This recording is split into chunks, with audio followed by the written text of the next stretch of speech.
Good evening and welcome to JW3's Big Night In. I hope you dressed up. I certainly have, because it's the nearest thing to a bar mitzvah we're going to get this year, isn't it? I'm Tracy Ann Oberman. I'm a writer, producer, voiceover artist, and award-winning actress. Inside Soap Awards Best Dressed Soap Star 2005. Who needs a BAFTA? Now, before we start, I have to tell you that unfortunately my co-host for this evening it's bad news. He's had to pull out at the last minute. I don't know what it was, but apparently Wiley MBE had something else on. It's such a shame because he'd written a grime version of the Hatikva especially for us, but oh well. It's not all bad news though, is it? As you know, peace has broken out between Israel and the UEA, and I think this is largely down to my daughter getting an A star 2 years early in Islamic and Jewish Religious Studies GCSE. So along with Donald Trump, I've nominated her for the Nobel Peace Prize. Fingers crossed. Now, it is indeed a great honor to have been coerced into being your host for this huge Megillah this evening. And oi, what a Megillah it is. It is huge. We have an absolute treat for you, with a wonderfully diverse guest list. We've got the whole spectrum covered. We've got Reform, Liberal, Orthodox, C of E, Catholic, Muslim, Atheist, Scientologist, he, she's, hims, hers, they, thems, and its. We have the likes of Stephen Fry, Simon Callow, Imelda Staunton, Boy George, Shappi Khorsandi, and Mark Ronson. And some of them don't even have a Jewish manager. You see, Wiley? Now, normally I would get between, I don't know, £4 or £5 million for hosting an event like this, obviously. But for JW3, I said I'd take a slight cut and do it for a smoked salmon bagel and a Shabbat blow dry on Broadway, here on Broadway. But you believe me, not only are they not paying me tonight, as you can see, they are making me present this from my own kitchen. I know, it's a bloody cheek, especially as I'm having to make dinner for the family at the same time. Oh, sorry, excuse me. Ivor, can you get the door? The Deliveroo man. It's Ivor Badil. You'll see more of him in a bit. But all joking aside, I hope lockdown hasn't been too terrible for you. My mother has coped with it reasonably well, haven't you, Mum? But for her, like many of us, it's been a time of realizing who or what we can't do without. And, you know, I was really touched the other day when she said, Tracy, I can't wait for all this to be over so I can spend some real quality time, one-to-one time, with the person who has meant the most to me during this lockdown. And I said, Mum, that is so sweet. And she said, no, not you, Pavel, the Amazon delivery driver. Now, if only that was a joke, it's true. But one of the things I've realized that I couldn't do without is JW3. The first time I walked through the doors, I couldn't believe my eyes. For so long, as British Jews, we were told to keep our identity and our culture hidden, to keep it under the radar and not draw attention to ourselves. And now, here on the Finchley Road was a state-of-the-art, shiny, new, groundbreaking Jewish cultural centre that was shouting out loud and proud, here I am, and I have so much to offer. Come and visit, one and all. And there really is something for one and all. If you're gay, straight, if you identify, if you don't identify, if you want cinema, comedy, exciting gigs, culture, thought-provoking debate, speakers you wouldn't see anywhere else other than in the Alan Howard Hall, education, community outreach for all and for all ages. JW3 really is the beating heart of British Judaism. But don't take my word for it. We can go live now to JW3 itself and to hear from the macher of all machers, the Ganze Macher, if you will, the organisation's chief executive, Raymond Simonson. Take it away, Raymondo. Good evening, Tracy Ann. Can I take my mask off now? Are we distanced enough?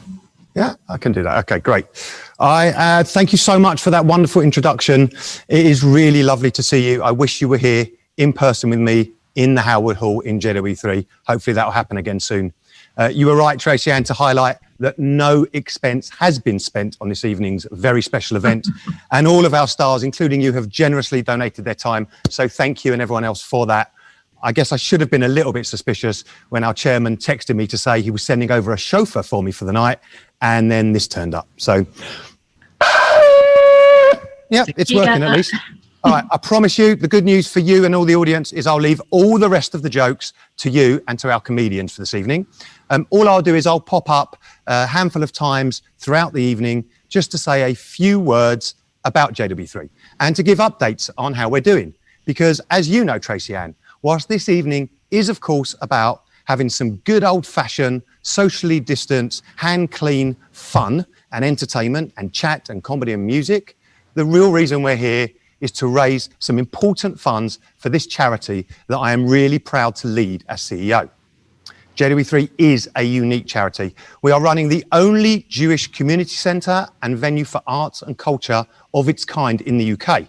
It's open, accessible to all. It brings people together from across the divides to do things that we couldn't do if we didn't have JW3. And sadly, the cost of this pandemic, and particularly the lockdown period, has cost JW3 over £1.5 million of income this year. So, whilst we've done everything we can to reduce our costs, the need for our services and activities has never been greater.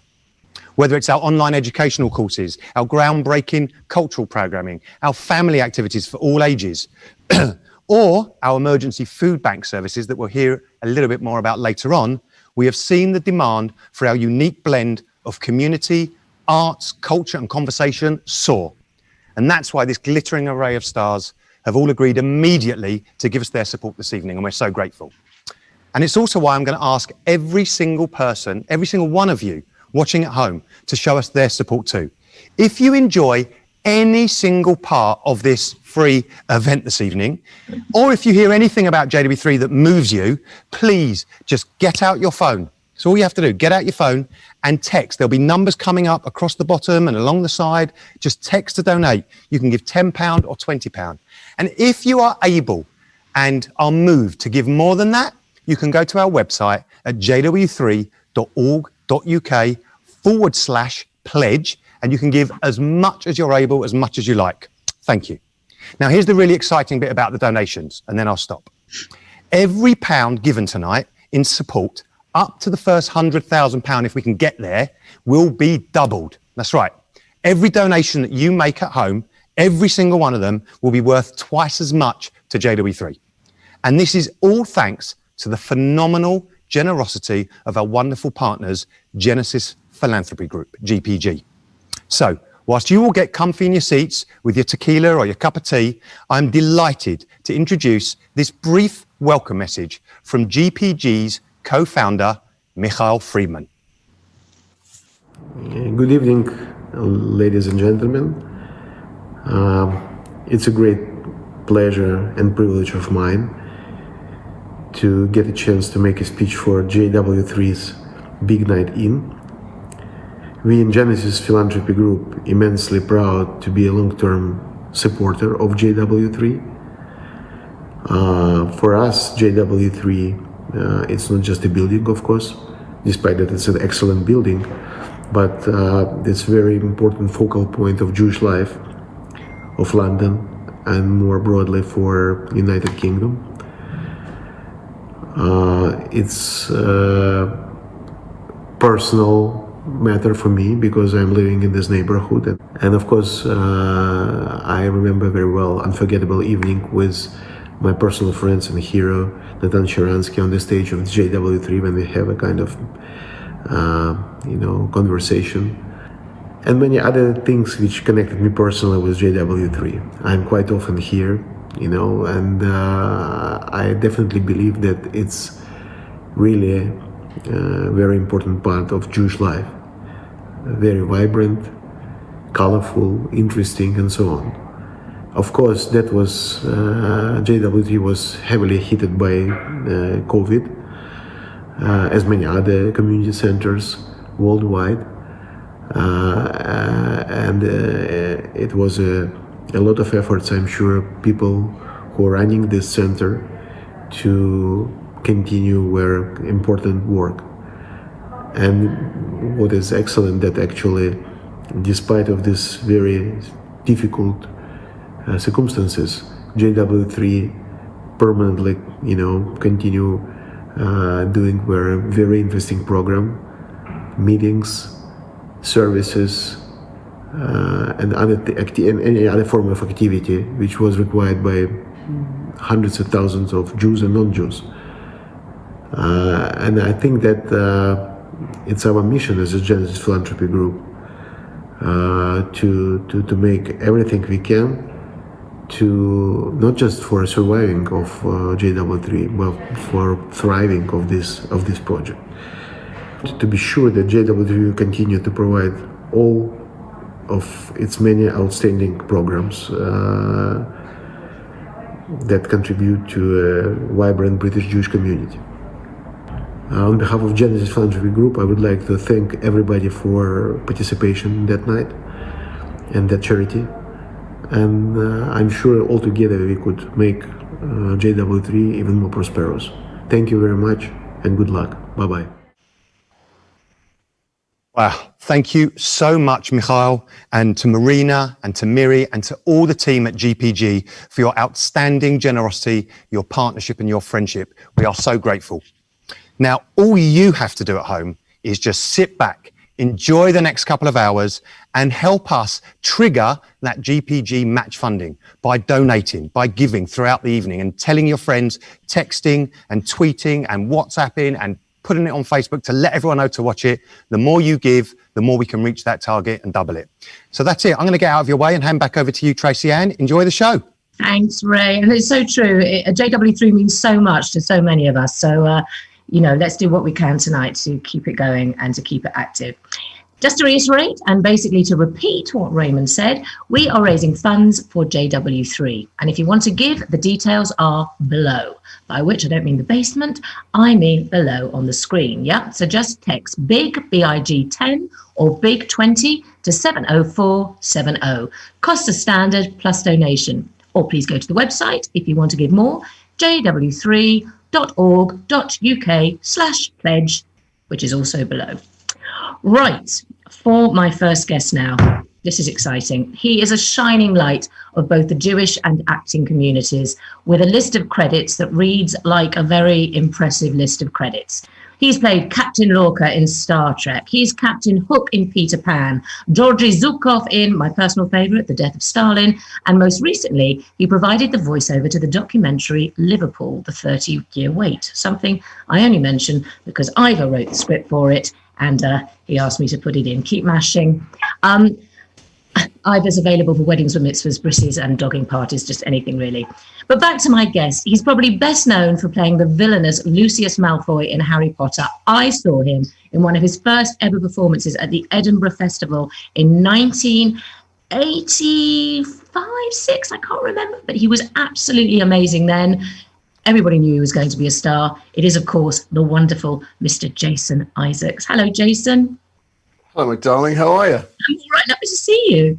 I've got hay fever from all the plants behind you. I'm going to be a reaction. Luckily, my anaphylactic shock, because I've EpiPen myself, we're all doing fine. Where are you? I'm very impressed by your Inside Soap Award there. I know. I should dig out my satellite. I can't remember. There's some very obscure award I got once that I never heard of, and it's now pride of place downstairs.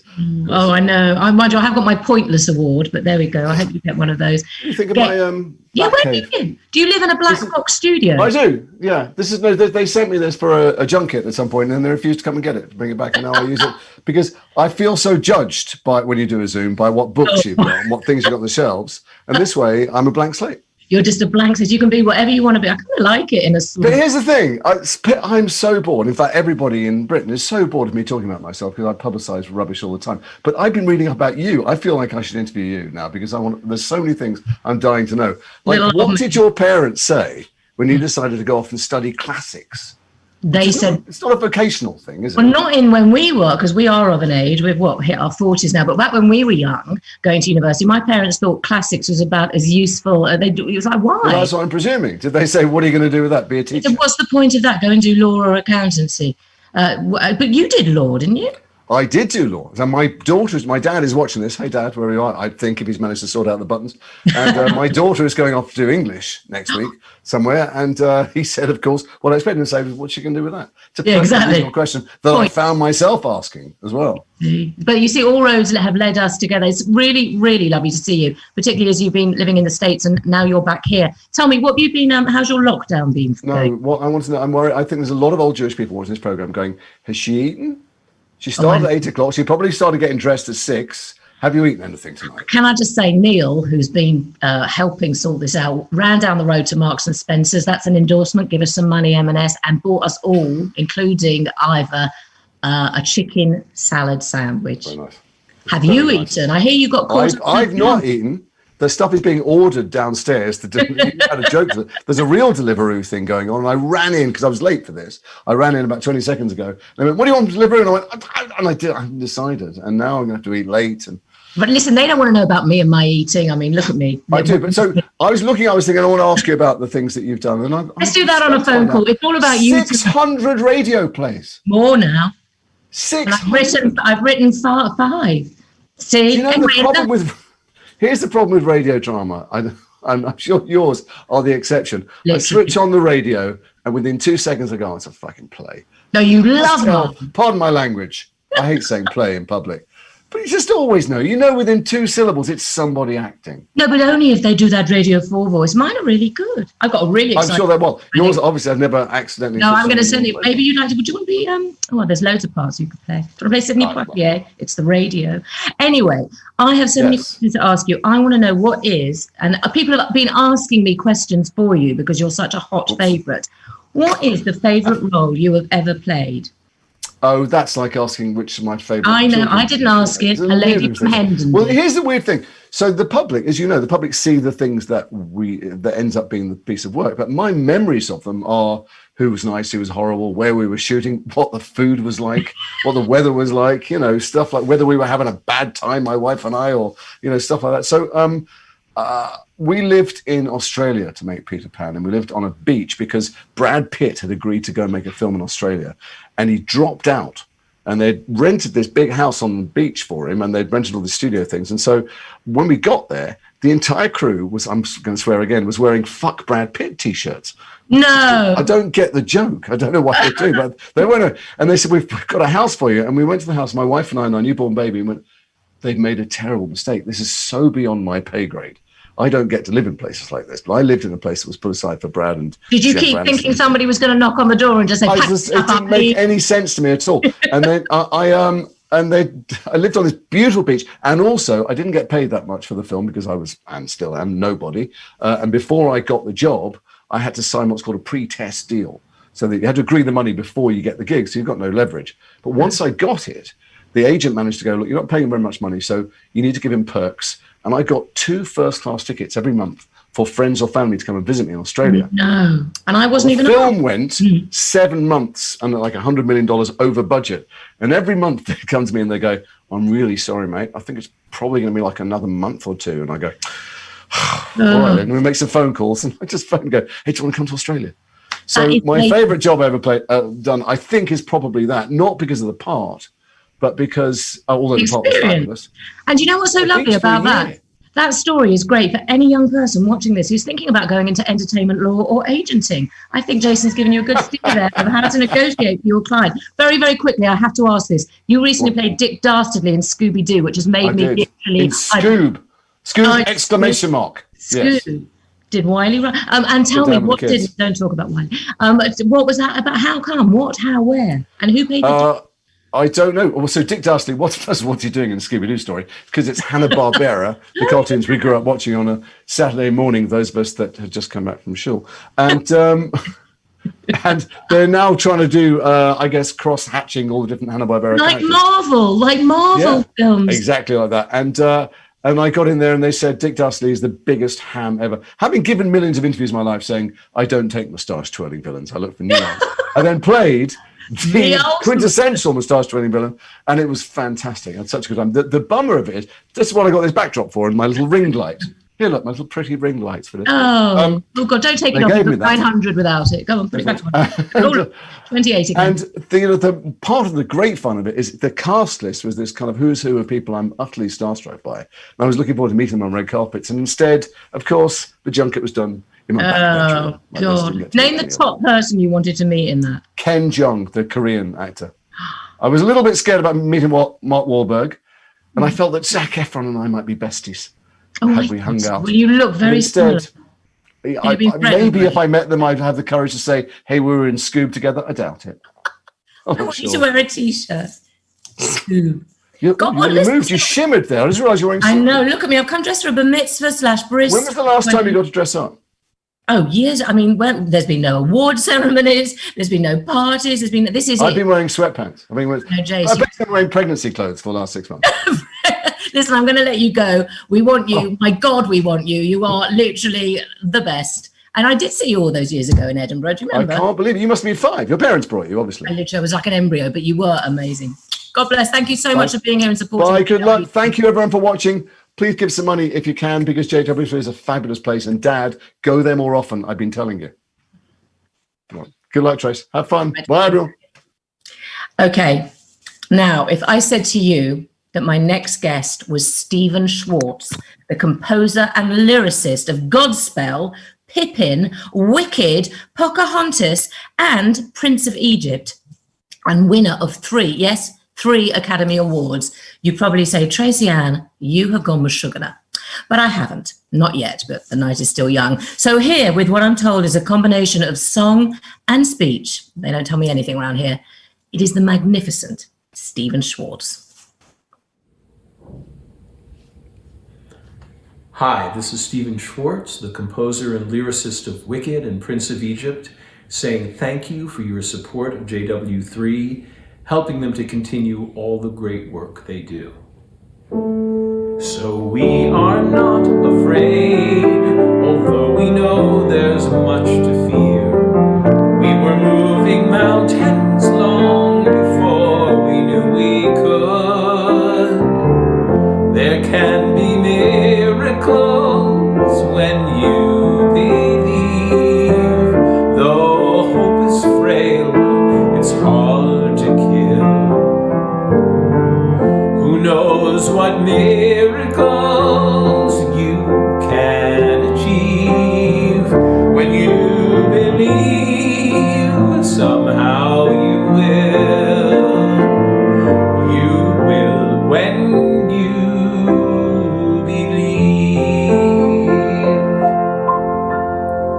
Thanks. Oh, thank you, Stephen. That was beautiful. 3 Academy Awards. That is 3. I am schlapping nachas. Right.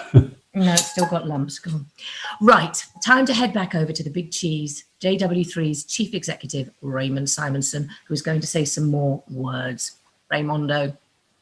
Thank you. That really was gorgeous, wasn't it, from Stephen? That was a real treat. And in fact, we really loved having Stephen in this very hall. He performed on this very stage that I'm standing on back in February to a packed audience that were moved to tears. He was in conversation and he played a number of his great hits. And at the time, we had no idea that was about to be one of our final events that we would have in this hall for a very long time. Wow. So it was quite moving to hear him and see him do that. He's been a great friend to JW3, so thank you. After he was here, as we said, it was only a few weeks until we had to close our doors. And that's what this evening is all about, is to try and get JW3. It's not about surviving, it's about thriving and getting everyone back in, benefiting from what we do. So let's have a little look at a very, very short film, don't go anywhere, that just shows you what happened in those first few days after we closed our doors in March.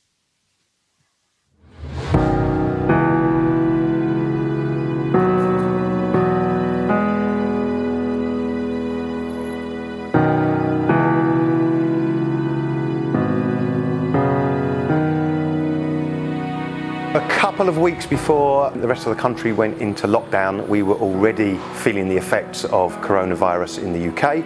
We were having to cancel certain events. Our restaurant was already becoming empty. And then on March the 16th, the government announced that places like ours had to close their doors. And as sad as it was, as heartbreaking as it was to close the doors, and I literally remember walking out across the bridge and being quite choked, turning around looking at this building just being locked up. At the time though, we thought it might just be for a few weeks. The minute we closed our doors, all of our income streams stopped. And that includes venue hire and simchas and catering and restaurant and ticket sales and cinema. The people are no less brilliant, the ideas are no less relevant. And it's vital that at this time, people who believe in the community and believe in culture and believe in a cross-communal space and believe in an inclusive approach, recognise that we need support. And can you live without culture? You can, but life is much less rich. And I believe that what we contribute to the UK Jewish community is unique and necessary. And as times get hard and maybe stay hard, will be all the more important. We are that resilience that brings people together.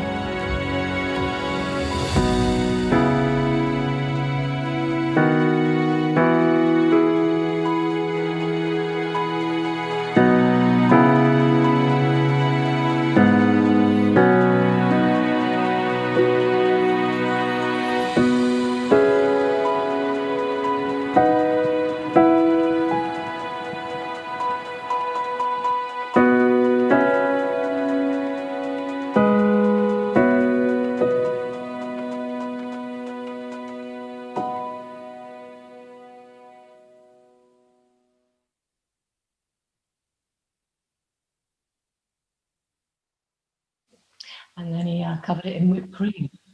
Oh, gosh. Sorry. So you've just seen some of the many fabulous things JW3 has been doing in lockdown. Please show your support and give generously. All details are below.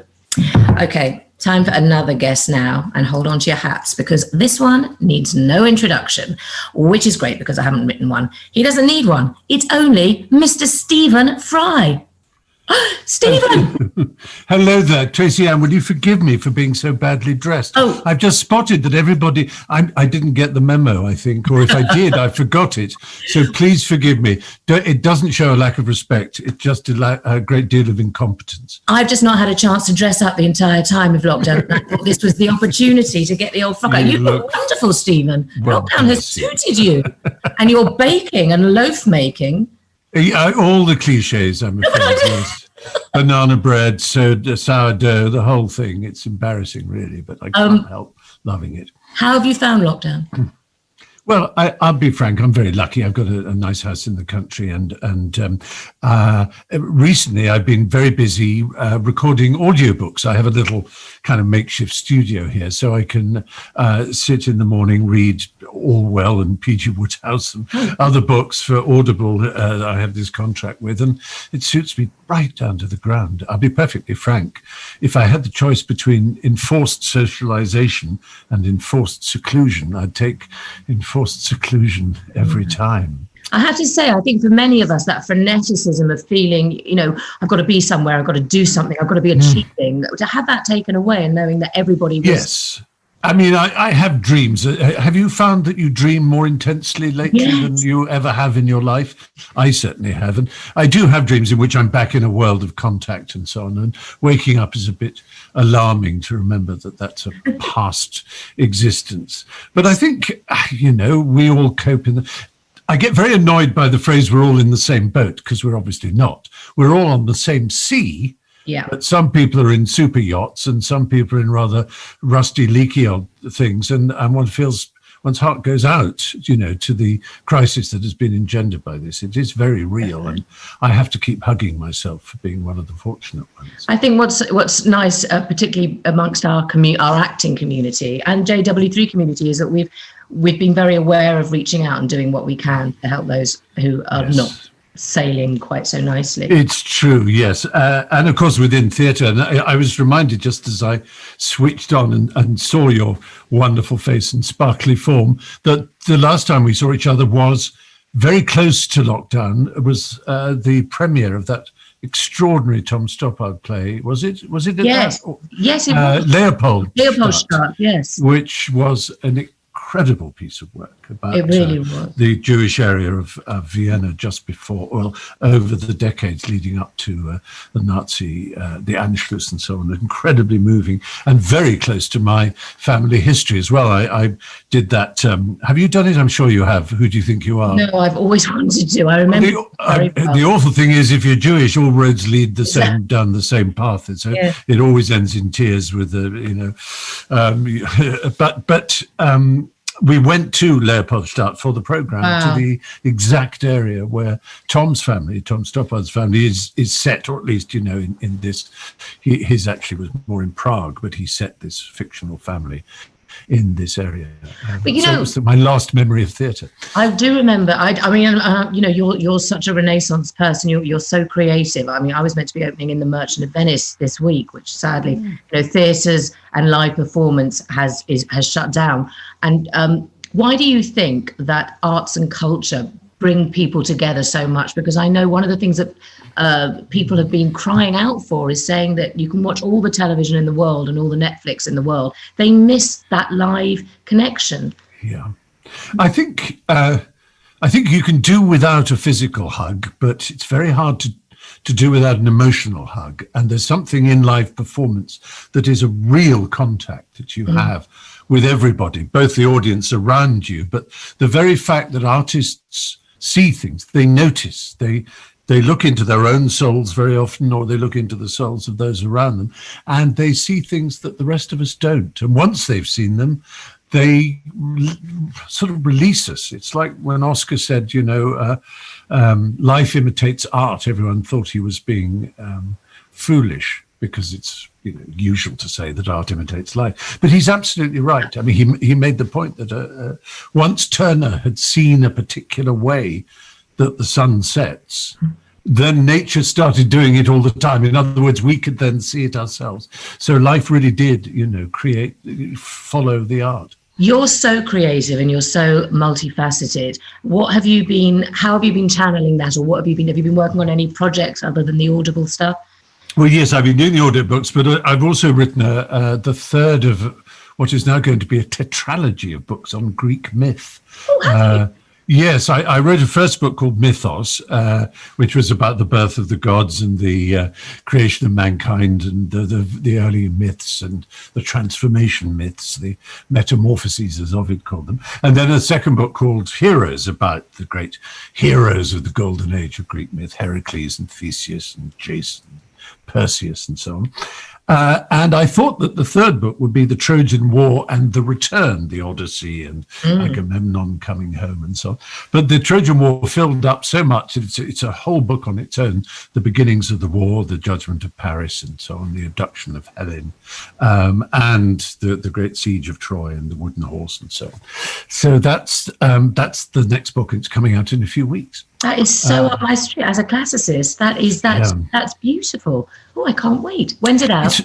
I really ought to know. I think the first week of October is the best. Oh, fantastic. Do for you. Amazing. Oh, that is just brilliant. Did you do classics? As a boy, yes, all the way up to Latin for A-level, and then I decided to do English literature as a degree subject. It's a lot easier, a lot less like hard work, but I do absolutely love them. And I'm fascinated by how much children adore these stories of Greek myth. The letters and feedback I've had, it's been so touching, really amazing. And it's also interesting, isn't it? There's a generation of classicists, primarily women classicists, Absolutely. actually. Bethany Hughes and Mary, yeah. the wonderful Madeline Miller. Have you Yes. read her 2 books? No, I Song of haven't. Achilles and Circe. Fabulous reimaginings. And Pat Barker's written that marvelous book, The Silence of the Girls, about Trojan War. And Emily Wilson has translated the Odyssey. This is really fascinating. I think there's so much in those stories that speaks to us. Joseph Campbell said of myth that they are public dreams. which I think Gosh, is how very beautiful. good. Isn't that lovely? That's It's a really- beautiful way yeah. of putting it. Yeah. I always remember my daughter hearing the story of, and excuse my mind, eating the pips and being taken down to the underworld. Persephone, yes. Yeah. And even when she was tiny, and I used to give her those little pomegranate seeds, she'd count how many months she was going down. It just really captures the imagination. It is delightful, isn't it? I mean, it's very interesting. People say to me, why Greek myths? Why not Norse myths? Well, I just don't know the Norse myths as well.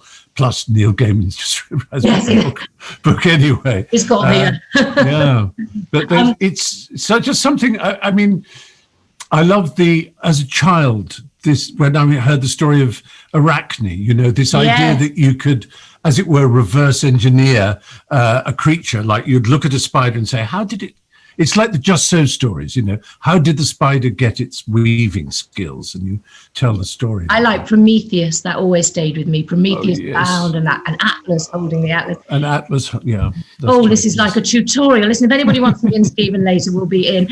Thank you for supporting JW3. We really appreciate it. No, it's such a pleasure. It's a delight to be asked. And, say what you like about us Jews. We do know how to look after each other because we've been forced to over the centuries, of course. But we look after, JW3 and looking after other people as well. And others, not just ourselves, but the charitable impulse is, no, indeed, the charitable impulse is absolutely enormous and incredibly important. But I'd say having you on here, we, whatever our genetic history is down the years, we have produced some unbelievable people, of which you are right up there, Stephen. The intelligence, the creativity. You are a mensch of the highest order. Thank you. You're so sweet. Thank you, Stephen. And thank you for being here. Congratulations to you for all you've done, I have to say, to fight anti-Semitism where you found it. And it's horrifying where we found it and where we continue to find it. And we'll have to keep to be so vigilant. History predicates, doesn't it? If we don't speak out, we really do, for us and others. Thank you. Thank you for being here. A real pleasure. Take care. Thank you for asking me. Bye. Oh, Stephen Fry, how fantastic. Thank you. Right, moving on. The greatest sitcom of all time is obviously Friday Night Dinner, isn't it? And its success is mainly down to me, along with one or two others, a young fledgling writer called Robert Popper, and some lesser actors, Tamsin Gregg, Paul Ritter, but one of whom, Mark Heap, young Mark Heap, who is a dear friend, is here now with a message for you all. He's not actually Jewish, but despite that, he's a really nice man. Who'd have thought? Anyway, Marky Mark, Jim, over to you. Hello all.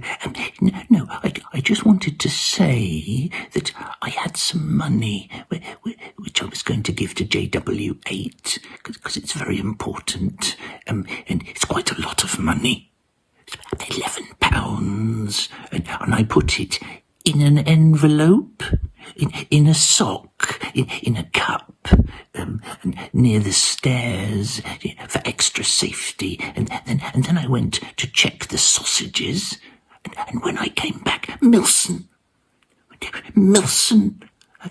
had chewed the sock and then wiped his bottom on the envelope and swallowed it all. So unfortunately, we'll have to wait. But in the meantime, I've written a little song so that people might give some money to the JW8. And it goes like, it's not too late to save JW8. All my money is in Nilsson's tummy. So unfortunately, we're going to have to wait for that. And the song goes on like that until it finishes. We hope you have a lovely day. Shalom to you all. Shalom. Shalay. I mean, just imagine having to film with her and keep a straight face. It's very difficult. Mark Heap, you are a star. Okay, there's loads to come still tonight. We have got, brace yourselves, Boy George, Vicky Mitchell Corran. Yes, Vicky Corran Mitchell. Oh, 3 names. Adam Kay, Mark Ronson, Noch, Simon Callow, Shappy Corsandi, Matt Lucas, and more. Amazing. I mean, it's like a guest list for my daughter's bat mitzvah, although that was slightly more classy. But the biggest name of all is coming up right now. I mean, we've heard from him tonight already, but frankly, I just can't get enough of him. Raymond, are you there? Oh, you got a friend. Sorry. Just having a little chat with my other co-star. Don't get jealous, Tracy Ann. Just popped in to see if we're doing okay. Shalom, gal. So look, I'm really excited because we've had some brilliant guests on so far, and we've just had a message that we've got people watching from all over the UK. There are people watching in Switzerland, Belgium, Portugal, Denmark, Mexico, across the United States, Australia, that could be my sister in Sydney, Korea, I didn't expect, Israel, Russia, Romania, France, and of course Finchley, where I know that Mossy and Libby are being allowed to stay up way past their bedtime to watch ABBA. So I just want to remind everybody again of what we are here for. We are here for a night of wonderful entertainment, JW3's Big Night In, but it's also for a vital cause to support the work that we do, some of which you've seen in the first video, more of which later. All you have to do, pick up your phone and just text. And I know that loads of you are so far. I know there's about 2,000 people watching so far. And so far, the latest total, would you like a total, Tracy? Yes. Of where we are so far? How close are we to getting past the 100,000? We are on £27,327. Okay, so that's in our first, really 30, 40 minutes. Amazing. People, that is a really good start, but now I want to take it up a notch because we've already had Jason Isaacs. We've already had Stephen Fry. We've already had Tracy Ann Oberman and Tracy Ann Oberman and Tracy Ann Oberman. And Mark Heap. And Mark Heap. I mean, when Jim pops next door and asks you to give money, you've got to give money. So please get out your phones now. And don't forget that text costs the standard text rate plus your donation. Okay, we're obliged to say that, so I wanted to remind you. That's all from me. I'll pop back later on and update you again, Tracy Ann. Oh, Raymond, we are doing brilliantly. Thank you so much. Isn't he great? He's surely destined to be the next chief rabbi. I'm sure of it. No. Okay, now, if you thought you were going to sit at home all night like a lobus and absorb all this wonderful entertainment like a Hamisher sponge, that's made me laugh every time I've said that. I'm afraid you were very much mistaken. You're not a Hamisher sponge. Now it's time for you to do a bit of work in our quiz. And who better to host it than our very own Queen Victoria, who I assure you will be very amusing. It's the wonderful, it's the beautiful, it's the intelligent Vicky Corran Mitchell. Over to you, Vicky. Hello. I hope the JW3 fundraiser is going brilliantly and raising lots of money, and that you are helping it to raise money if you can. I would guess that it's really good, but not quite as good as seeing something live. Of course it's not. We're sick of staring at computers. It's all pretend, it's not real. That's why it's vital to try and raise the money to keep performance spaces, live spaces, community centres alive and ready for when we can go back to normal. And what better way to demonstrate that the virtual world can never really compete with the live world than by having an online pub quiz, a slightly grim and lonely experience to remind us all why spaces like JW3 are so important. I've got a pub, that I've created here, cheers, and I've also got some questions, 5 questions, with thanks to my lovely friend Jack Whaley-Cohen from Quiz, the excellent quiz company. We've put together a little quiz, and you can do this on your own, with your family, you can have friends on the phone, pen and paper, you need all of that sort of thing, and definitely a few glasses of, whatever you need to help the, the evening along. Okay, good luck. I'm going to read you the questions. and then we're going to have the answers. Okay. So it's a 5, 4, 3, 2, 1 format. Question 1 is worth 5 points. Question 2 is worth 4. Question 3 is worth 3. And so on. So question 1 for 5 points. There's 5 answers, you see, and you get a point for each. Question 1. After Israel and the United States, name any 5 of the top 10 countries with the largest Jewish populations. They must be fully independent UN member states. So the top 10 countries with Jewish populations, the biggest ones are, I'll help you with some numbers. 6 million Jews in Israel, apparently. 5.7 million in the USA. That's the top 2. So there are 8 more in the top 10. What are they? What are those countries? You get a point for each one of 5 you can tell me. After Israel and the USA, name any 5. The top 10 countries with the largest Jewish populations. Okay, get your pens. Start writing.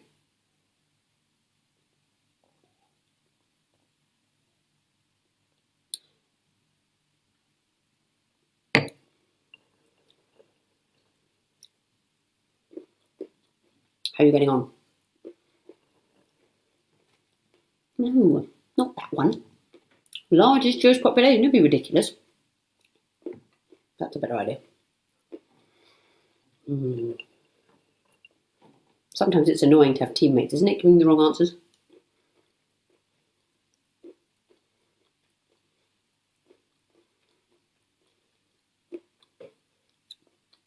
Belgium? Are you insane? Not Belgium.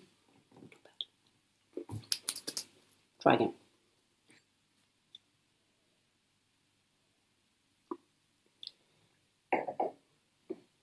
Okay, 10 seconds to finish writing down those 5 names.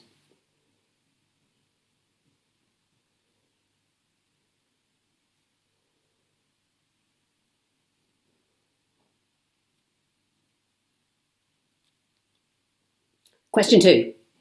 It's worth 4 points. Question 2 is worth 4 points. Name, this is a slightly thematic list of questions for a JW3 fundraiser. It's a bit theatrical, a bit London, a bit Jewish. It's all mixed in, like me. Question 2 is worth 4 points. Name the 4 Shakespeare plays with apostrophes in the title. There are 4 of them. 4 Shakespeare plays have apostrophes in the title. What are those 4 plays? You get 1 point for each. Off you go. Oh, Vicky, so glamorous and beautiful long fingers.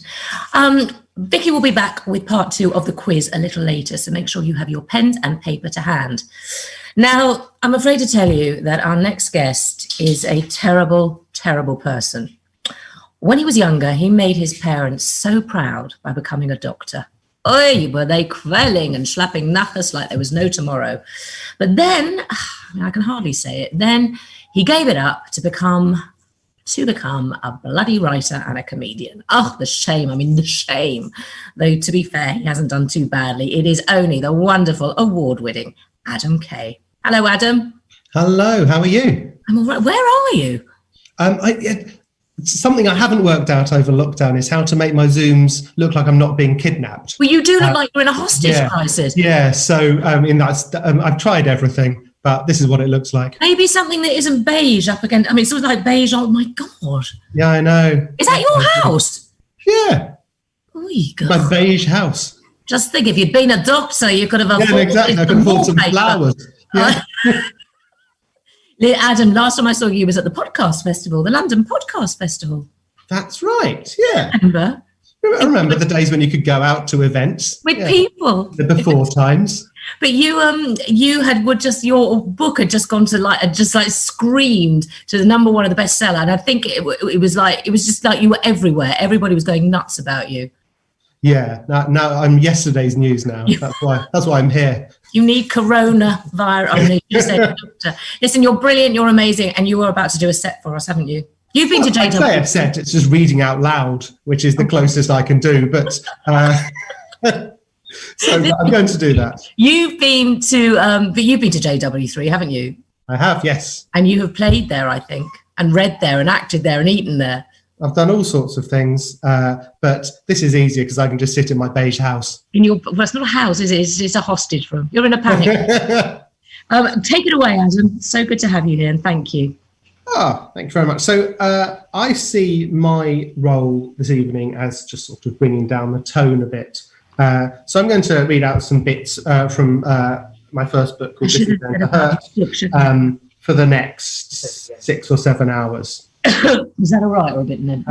So this is a story from when I just started as a doctor. I was a house officer, which basically involves getting shouted at for 18 hours a day and being splashed with bodily fluids, not even the fun kind. 7th of February 2005.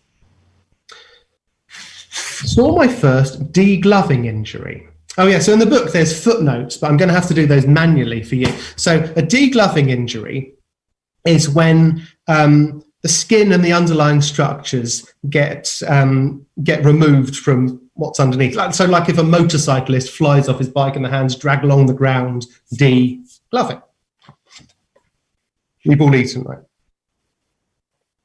Patient WM is 18 and was out celebrating with friends after receiving his A-level results, 3 Cs. After chucking out time, he found himself dancing on the roof of a bus shelter, then decided to get back to ground level using a neighbouring lamppost as a fireman's pole. He jumped over to the lamppost and slid down koala bear style. Unfortunately, he had misjudged the texture of the lamppost. He therefore presented to A&E with severe grazing to both hands and a complete degloving of his penis. This is far and away the worst penis that I have ever seen, and I have seen a lot of penises. A couple of inches of urethra coated with a thin layer of bloody pulp, maybe 2 millimeters diameter in total. It brought to mind a remnant of spaghetti stuck to the bottom of the bowl by some tomato sauce. The patient was upset. This was made worse when he asked if the penis could be regloved.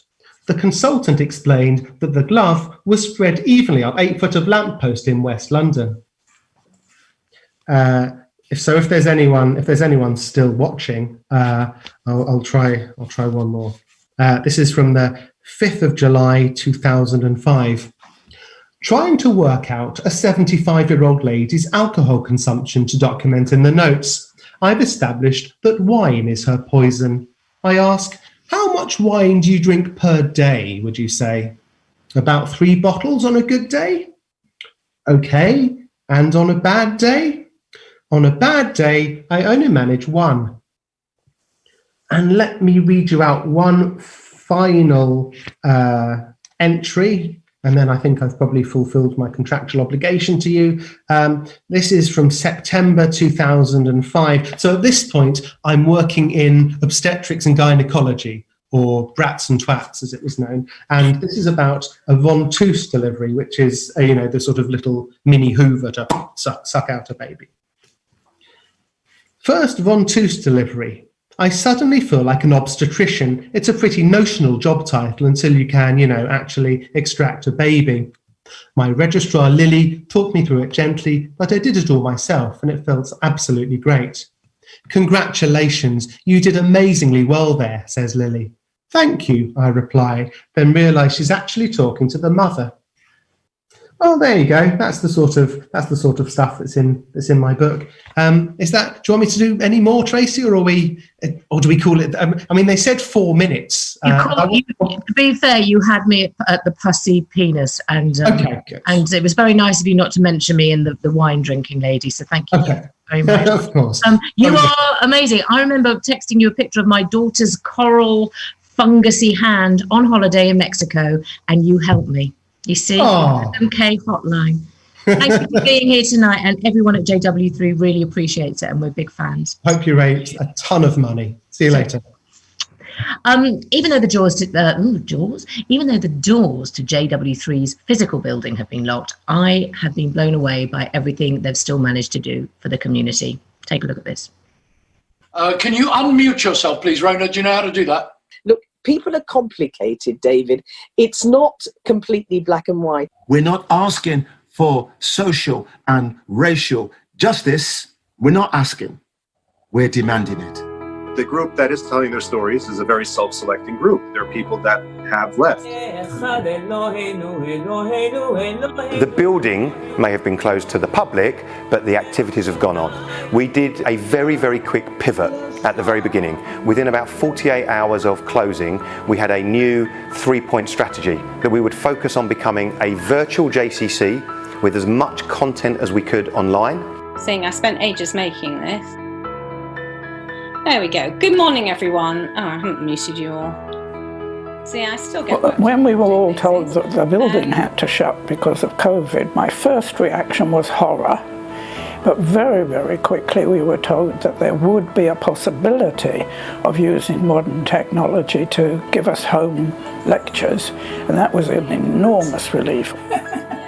This is my makeshift study since COVID, and this is the room where it happens. I'm so glad you said that, because I was shouting that at the TV last week. We needed to carry on providing stimulation, inspiration, education and comfort to the community, powered by Jewish values, life and experience. So that we needed to link people into virtual communities when their lives were shrinking, and we needed to make their horizons bigger. We needed to stay relevant. We needed our programmers to become friendly and welcome. Morning! Hi everyone! The most empowering thing that has ever happened to me teaching a group of Jews is having a mute button. I can't tell you the joy at a single moment of being able to press and silence a whole class. It never ever happens. That man is a beast. We'd heard of this thing called Zoom, and we just went out and we quickly bought a bunch of accounts. We contacted everybody on our database to say, don't worry, you don't need an account. Every time you book an event, and most of our events are going to be free, you click on a link, it'll open a window and you just join in. And then you do the same thing for the other bracket. Gateways has supported me because I didn't have the opportunity to do GCSEs in high school, and I really wanted to do them and get those qualifications. And Gateways provided that for me with tailor-made classes and schedules. Okay, so if there's any questions you want to go through, the classes let's go through right now with lockdown are all online. They did not interrupt at all, putting me on a track to be able to get those qualifications. How was your first day back, Fifi? Asked Mum. I think the children received it really well, and I think it was good for the children initially, but I think it was good for the parents as well, just to have the peace of mind that their kids were being catered for. Hello, detectives, you're right. I tell all of my friends when they say, how are you coping? I say, I've got these wonderful lectures to go to all the time.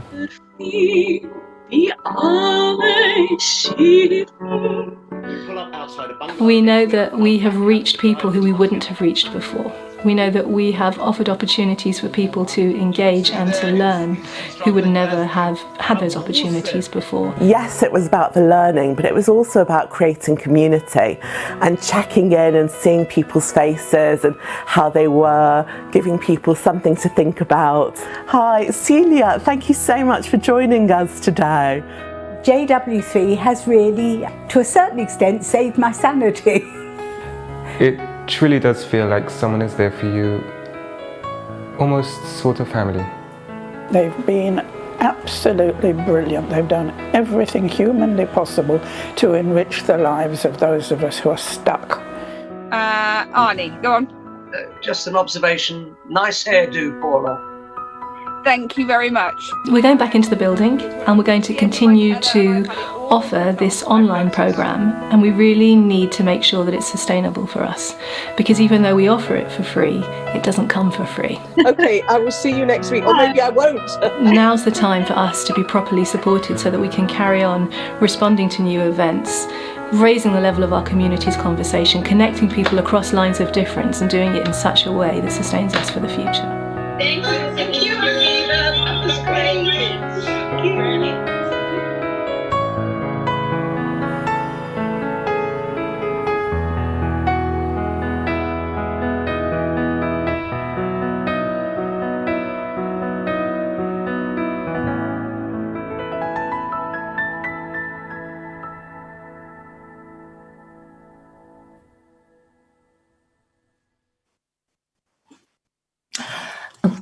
Now a message from proper class, and I mean proper. A Turner Prize-winning sculptor and Knight of the Realm, a Sir no less. And if my knees could take it, I would curtsy. It is, of course, Sir Anish Kapoor. JW3 is our great centre of gathering. It has done marvellous work over the last few months in response to COVID, and now needs your support. Give freely, give openly, give generously. Thank you. Not only did Sir Anish design London's biggest sculpture at the Olympic Park, but also London's smallest, the mezuzah above the JW3 door. That's gorgeous.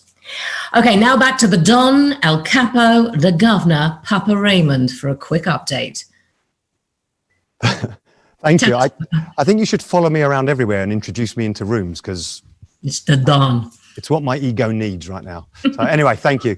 That was fantastic. Adam was brilliant, and to see Sir Anish again, it was almost exactly 7 years ago on a cold evening at the end of September when we stood outside the front door of JW3 with the new Chief Rabbi and Sir Anish, and he put that mezuzah up, and we had live cameras from BBC and ITV beaming these images to millions about a proud, upbeat British Jewish culture, and it makes me proud to this day. And one thing that we're going to say time and time again about JW3 that we've learned is that culture, conversation and community transform lives. So that's why we need people to give big tonight, and to give as big as they are able to give tonight. And a reminder to everyone at home, we can access up to £100,000 of extra match funding from GPG, Genesis Philanthropy Group. So we really need you to help us to get to £100,000 so we can release that 100,000. So if you can give bigger than £10 or £20, if you can give bigger than that, please go to our website. I think the details are along the bottom. That's just jw3.org.uk/pledge. But let's see, Tracy Ann, I'm just going to get the latest numbers that we got now. So just, I'm looking at a screen to the side of me, and we have come up with £61,922. We're on £61,922. If you have already given, thank you so much if you're one of those people. If you are one of the 2,500 people watching somewhere in the world and you haven't had your chance to give yet, whilst I'm waffling, that's your chance to give. Okay? Because now I'm just going to hand back to Tracy Ann, and I'm going to slip away. Back to you, Tracy Ann. Well, if you haven't given money yet, you're going to definitely want to give it after our next guest, because he is a genuine legend. They broke the mold when they made him. He's pretty, I can't believe he's here. He's a singer, a writer, a DJ, a producer, and a designer who has a wardrobe to die for. It is the wonderful, the legendary Boy George. Hello, George. Hello, you've been in my house. I have. I love your house. I've been in one of your pop videos as well. You have. How are you? You look very glamorous and gorgeous. So do you. You look incredible, George. Mine took a bit longer than you, though, probably. I've I been don't in think surgery for hours. You just roll out of bed like that. Yeah, lockdown looks like it suited you. How's it been? You know what? It's been, I know that it's been different for everybody. And I think for me, I've just realized that it's given me a chance to kind of just work on some personal stuff, slow down. I didn't know I'd missed schedules until there wasn't one. It's sort of, I've been kind of running my life around my schedule. So, to have this kind of forced pause has been interesting. It's been challenging. I'm over it. I want to go back to work. I know. I mean, I was going to say, you are the epitome of, you live life, you are life, and you're so full of energy and creativity. How have you found an outlet for all of that during lockdown? Well, I've been writing a lot of stuff. You can do a lot of music virtually. I make art as well, so I've been doing that. And just really, just trying to kind of keep those things together, make lots of music so that I've got stuff for when we can go out and perform, and just really realizing actually how lucky I am that I, can afford to sit in my house and contemplate my navel with some sequins. So, I think it's about getting things in perspective and just saying, listen, this has been a very different experience for lots of different people. And, sort of just to be a little bit grateful about, my situation. So, that's really about how I feel right now. You know, for most people, it's like right at the beginning, it was almost like you got one job, just stay alive. And the fact that you know, we're here and we're you know, you got to celebrate every day, haven't you? Tell me something. What are you working on anything specific at the moment? I'm working on an album, and I'm sort of reaching out to some interesting characters to do collaborations.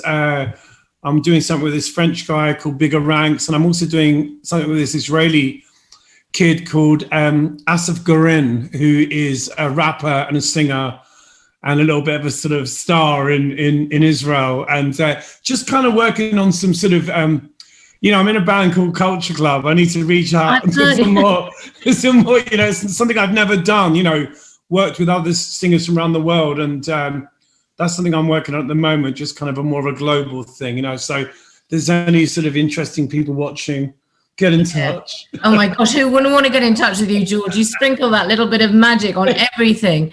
Do you miss performing and touring? I really do. And I think when that happens, it's going to be, I think it's going to be a lot of crying. Maybe I won't cry because it's the obvious thing to do, but I think I might be able to control myself. I'm just really interested to see what that first experience will be like, you know, of actually, you know, standing in front of a massive crowd, hopefully, and obviously everyone being safe, but just being able to kind of just relax a little bit. I went to the Bridge Theatre the other night to see the David Hare Ray Fiennes, and it just being back in a theatre was really overwhelming. It was very emotional just to have that shared experience with other people. It's it's how we communicate, and you know, to have that. Well, you know, again, you know, what we just said, there are people that are going through far worse things, and I never really thought about the impact on our industry at the beginning, you know, the entertainment industry. And now I'm starting to really see, Jesus, I didn't really it was going to affect us as much as it has, but it really has been like a sort of steamroller over creativity. So, and it's not just the people out front, it's all those technical people behind the scenes. It's so much. Wardrobe, makeup, hair, you know, everything. I mean, it's just, you know, you start to see how big our industry is and how widespread, you know, it's just so many people, isn't it? Yeah. When I think of you, you know, the way that the JW3 and the Jewish community kind of that puts its arms around itself and other people, I always think of you because you put, you know, early on in your career, and you're still a very iconic and mesmerizing person for so many of us. It's like you put your arms around us, and you're very inclusive, George. And I just want to say thank you from many, many people who love you dearly. Oh, thank you very much as well. You know, but I guess, you know, growing up in London makes you sort of more culturally aware, I think. It just makes you, and I think if you're interested in other people, you know, I've always been one of those people that are, why are they dressed like that? Oh, what are they wearing that for? And it just, instead of repelling me, it does the opposite. I actually love difference. You know, it intrigues me. And I also think that we're always very quick to judge someone based on how they look. Sometimes the most interesting person in the room is the most ordinary looking. You know? Absolutely. And absolutely. It makes so many assumptions, and equally someone who looks exciting could be a bore, you know. Absolutely. So do you think these are more diversive times than when you started out? I think that people are much more aware of each other than they've ever been. I mean, I think TV has become much more multicultural. You know, you really do see more and more people being included, and that's how it should be, because that's life. Life is like that, and you want to sort of see that reflected in your culture and on the TV and in music and in everything. So I think, in a way, you know, when we started Culture Club in 1982, we had this mad idea of this kind of, you know, beautiful utopian existence where nobody was bothered by someone's, you know, color or sexuality or gender or religion or whatever, you know. And I think we are moving in some ways towards, of course, there's work to be done. You know, there's lots of things in the world that are shocking, but I think I have to think that there are more good people than bad. I think so. I have to think that. And certainly in my experience as a public person, you know, the love of strangers is so overwhelming sometimes. People say, someone might come up to me in the street and say the most beautiful thing to me, and my friends will, do you know that person? I'm like, no, I don't know them from Adam. So, but you touch people. You really, you know, you do. You've got an amazing thing about you, George, and we cannot thank you enough for being here to support us tonight. And come and play a gig there at some point. Very exciting, and it's very glamorous. I've been moved from room to room for the last 20 minutes. I'm loving it. I've not had to do a thing. So. Not a thing. I'll see you all. Yeah, I'll see you after lockdown, I hope. All right, darling. I always blow kisses to you on the way up that hill. Bye. Thank you for being here. Bye. Now there are many. That's just want to say, boy, George. Nothing. There are many, many glamorous showbiz couples out there in the world. There are Posh and Becks, Beyonce and Jay-Z, Elton and David. But in my book, none are more talented, more dynamic, or more versatile than our next guests, the immeasurably brilliant, just wonderful, all-round human beings, Imelda Staunton and Jim Carter. Hello. Hello. Hopefully we're there. You're there. You're there. We wondered who you were talking about. Yeah. Oh, I know. Well, Jay-Z and Beyonce. It's really, really lovely that you're here. Thank you so much for supporting us tonight. You live quite near JW3, don't you? We can see it from our back garden. Yeah, absolutely, across the cricket pitch. Yeah. Oh, that must have been a nice build for you to have to.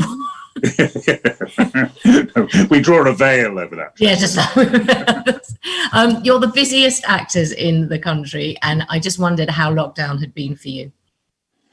Well, rather nice. I mean, I think, well, actually, weirdly, as actors, you know, you often have gaps anyway. So it's not, you know, I felt much more for people who, you know, went to work every day and really missed that sort of, you know, their friends and their workmates. And for us, you know, we were at home, as we often are, and in the garden. So the garden there was no mercy shown to that garden. So somebody sitting on my left, probably on the right of your screen, spent about an hour and a half sleeping on the lawn this afternoon. Yes, that was me. That was me. It was such a beautiful day today, wasn't it? Well, you both look like you've been on a long holiday. You look that was. Well, we've been outside in the garden just, you know, all the time. The plants are saying, please leave us alone. We just need a break now. Yeah. Is that your kitchen there? What are we looking at? Are we looking at your kitchen? It's my kitchen. I've just put all those plants that are all dotted. I put them all around, and I put some fairy lights on. And literally, it's very nice. Oh, thank you. It looks lovely, really. You have to come over when this whole thing is over. Although I think most people don't really, other than earning some money, don't really want to leave. People are quite enjoying their isolation. I have to ask you, Jim, one of my most favourite, I mean, you've been in so many things that I've loved, but I particularly loved Private Function all those years ago. It's one of my favourites. And I just wondered, this is such an actory question, but a lot of people have been asking me to ask you things. And one of the questions was, what was your personal favourite of something that you've been in? Private Function would be really up there. Really? I mean, I've never laughed so much whilst waiting to film. I mean, there's Alan Bennett, Michael Palin, Richard Griffiths, Pete Postlethwaite, Billy Patterson, Maggie Smith, Liz Smith. You know, I mean, what was not to enjoy about that? One of the great treats, because we filmed a lot of it in Ilkley, which is about 20 miles from Harrogate, where I was brought up, and my mum came over to visit. She was highly impressed with eating on top of a double-decker bus like you do on film catering. And then she met Alan Bennett and said to him, oh, you look just like that David Hocking. Which is wrong on so many levels. Did he not? He laughed, yeah, he thought it was fine. Made it into one of his... My mum was an Alan Bennett creation, really. You know, he could write about her. So that was a highlight, and Brastoff would be another highlight. Oh, yeah, amazing. That was another nice Yorkshire film, yeah. Imelda, you were about to play a seminal Jewish heroine, Dolly Levy, in Hello, Dolly. What was it about that role that appealed to you, do you think? Well, of course, Dolly is not Jewish. Her husband was Jewish, Ephraim Levi, and she's Dolly Gallagher. And of course, Imelda Mary Philomena Bernadette, of course, so Irish. So, I mean, I thought that too. I thought, oh, Dolly, you know, the Barbara Streisand in the film. I thought, what am I doing? How can I do it? But actually, no, it's her husband, her late husband, rather. So, yeah, Yeah, so we were supposed to be doing that this year, and You should be on now. I should be on now. Yeah, Excuse sure, me. yes. No. Yeah, we'll have to wait and see when that will return. Hopefully, that will return. It's too much of a jewel not to. You've been very aware of JW3's food banks, haven't you, and what they've been doing, and we appreciate everything that The fact that you're here to support JW3 tonight means so much to us, and the fact that community and as a place of culture that brings people together is very important. Have you ever been? We have, and I tell you what we like a lot about it, Tracy, and it's just when we walk past, because it really is 100 yards from us. Yeah, I love walking past in the summer, and it hasn't happened during lockdown, of course, but seeing the kids and the families with the beach in the summer is so fantastic. It's just to hit. Sorry. And they had the ice skating. Oh, the ice skating in the winter and the beach in the summer. I think it's just a brilliant use, as well as the cinema and the restaurants and the cultural events go on there. It's just to hear kids laughing and families enjoying themselves, I think is a wonderful thing. So yeah, I mean, it's obviously a great place, a great service, and it's so well used. And everybody who's locked in and here tonight, watching on Zoom, thanks so much for supporting it. It's just brilliant. They did the Downton there was a Downton premiere there, wasn't there? We had a delicious dinner, and then did about 15 minutes of talking about ourselves. Oh yes, we didn't really feel we'd earned our dinner, so that was jolly nice to do that. Yeah. Thank you. Really honoured to have you both and taking time out to be here. Thank you. You both look amazing, by the way, and keep gardening. Thank you. Thank you. It's a pleasure. Yeah. Thank you. Take care. Well, I mean, you've got to surely give us some money for Imelda Staunton and Jim. I mean, they're legends. Look who we're getting out of their bedrooms tonight. It's just incredible. So we have even more things going on. As an award-winning actress myself, Inside Soap Award, Best Dressed Actress 2005, you see, Best Dressed Soap Star. I obviously know acting talent when I see it, and I see it in abundance with our next guest. Range, versatility, depth, power, dedication are just some of the things that he has in common with me. I lie, obviously. He is a legend. I've seen him in the theatre so many times. I'm sure you have as well, and on screen. He is the exceptionally talented Simon Callow. Hello, Simon. Hello, good evening. How are you? I'm marvellous, thank you. But not as marvellous as you, clearly. Well, you obviously didn't get the sneak memo, I'm sorry. Oh my gosh, I remember seeing your Dickens one-man show. Yes. Yes, I think it was a long time ago. You were really inspiring. Well, thank you. And the whole Austen work. Yes. Thank you for joining our Big Night In. And I believe that your mother used to live over the road from JW3. Yes, she did. Exactly. In Spring Grove. It's a care home. Yeah. Oh, so you remember? 10 years. Yeah. So it means something to you, this area. Well, I watched the JW3 go up, actually, on my regular visits to. It took its time. It did, brick by brick. It was fashionably late, but yes, it was definitely worth it. Thank you so much for being here, and you're going to do a reading for us tonight. Will you tell us about it? Yes, I would indeed. I want to read the first chapter of a really marvellous novel, which is not very well known, called The King of Schnorrers.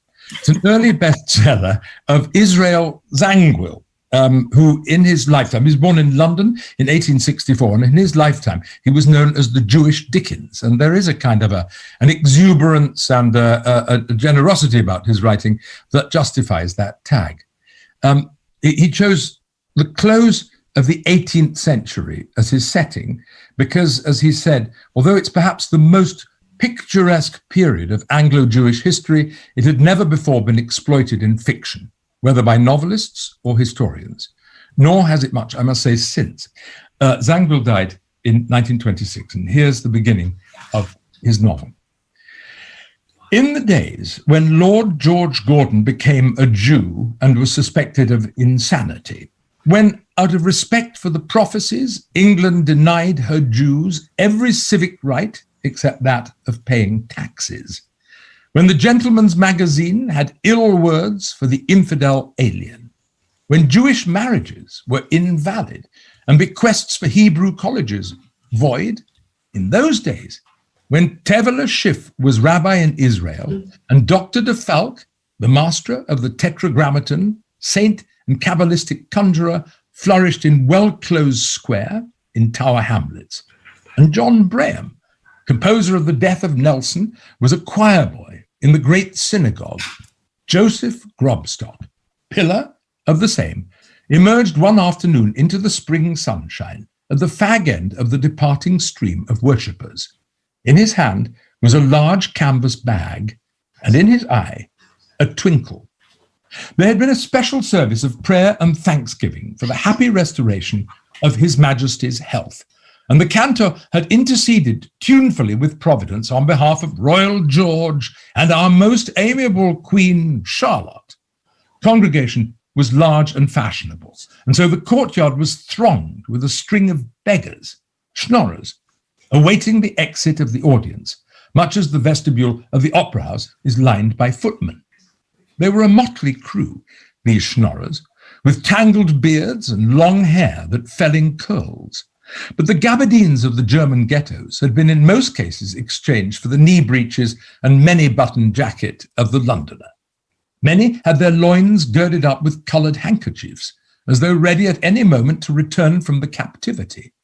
Their woebegone air was achieved, however, almost entirely by not washing.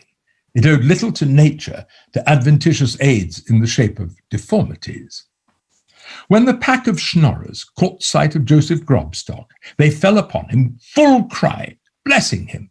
He, nothing surprised, brushed pompously through the benedictions, though the twinkle in his eye became a roguish gleam as he dipped his hand slowly and ceremoniously into the bag. There was a moment of breathless expectation among the beggars, and Joseph Grobstock had a moment of exquisite consciousness of importance as he stood there swelling in the sunshine. He was a jovial, heavy-jowled creature whose clean-shaven chin was doubling, and he was habited like a person of the first respectability in a beautiful blue body coat with a row of big yellow buttons. The frilled shirt front, high collar of the very newest fashion, and copious white neckerchief showed off the massive fleshiness of the red throat. There was no middle class to speak of in the 18th century Jewry.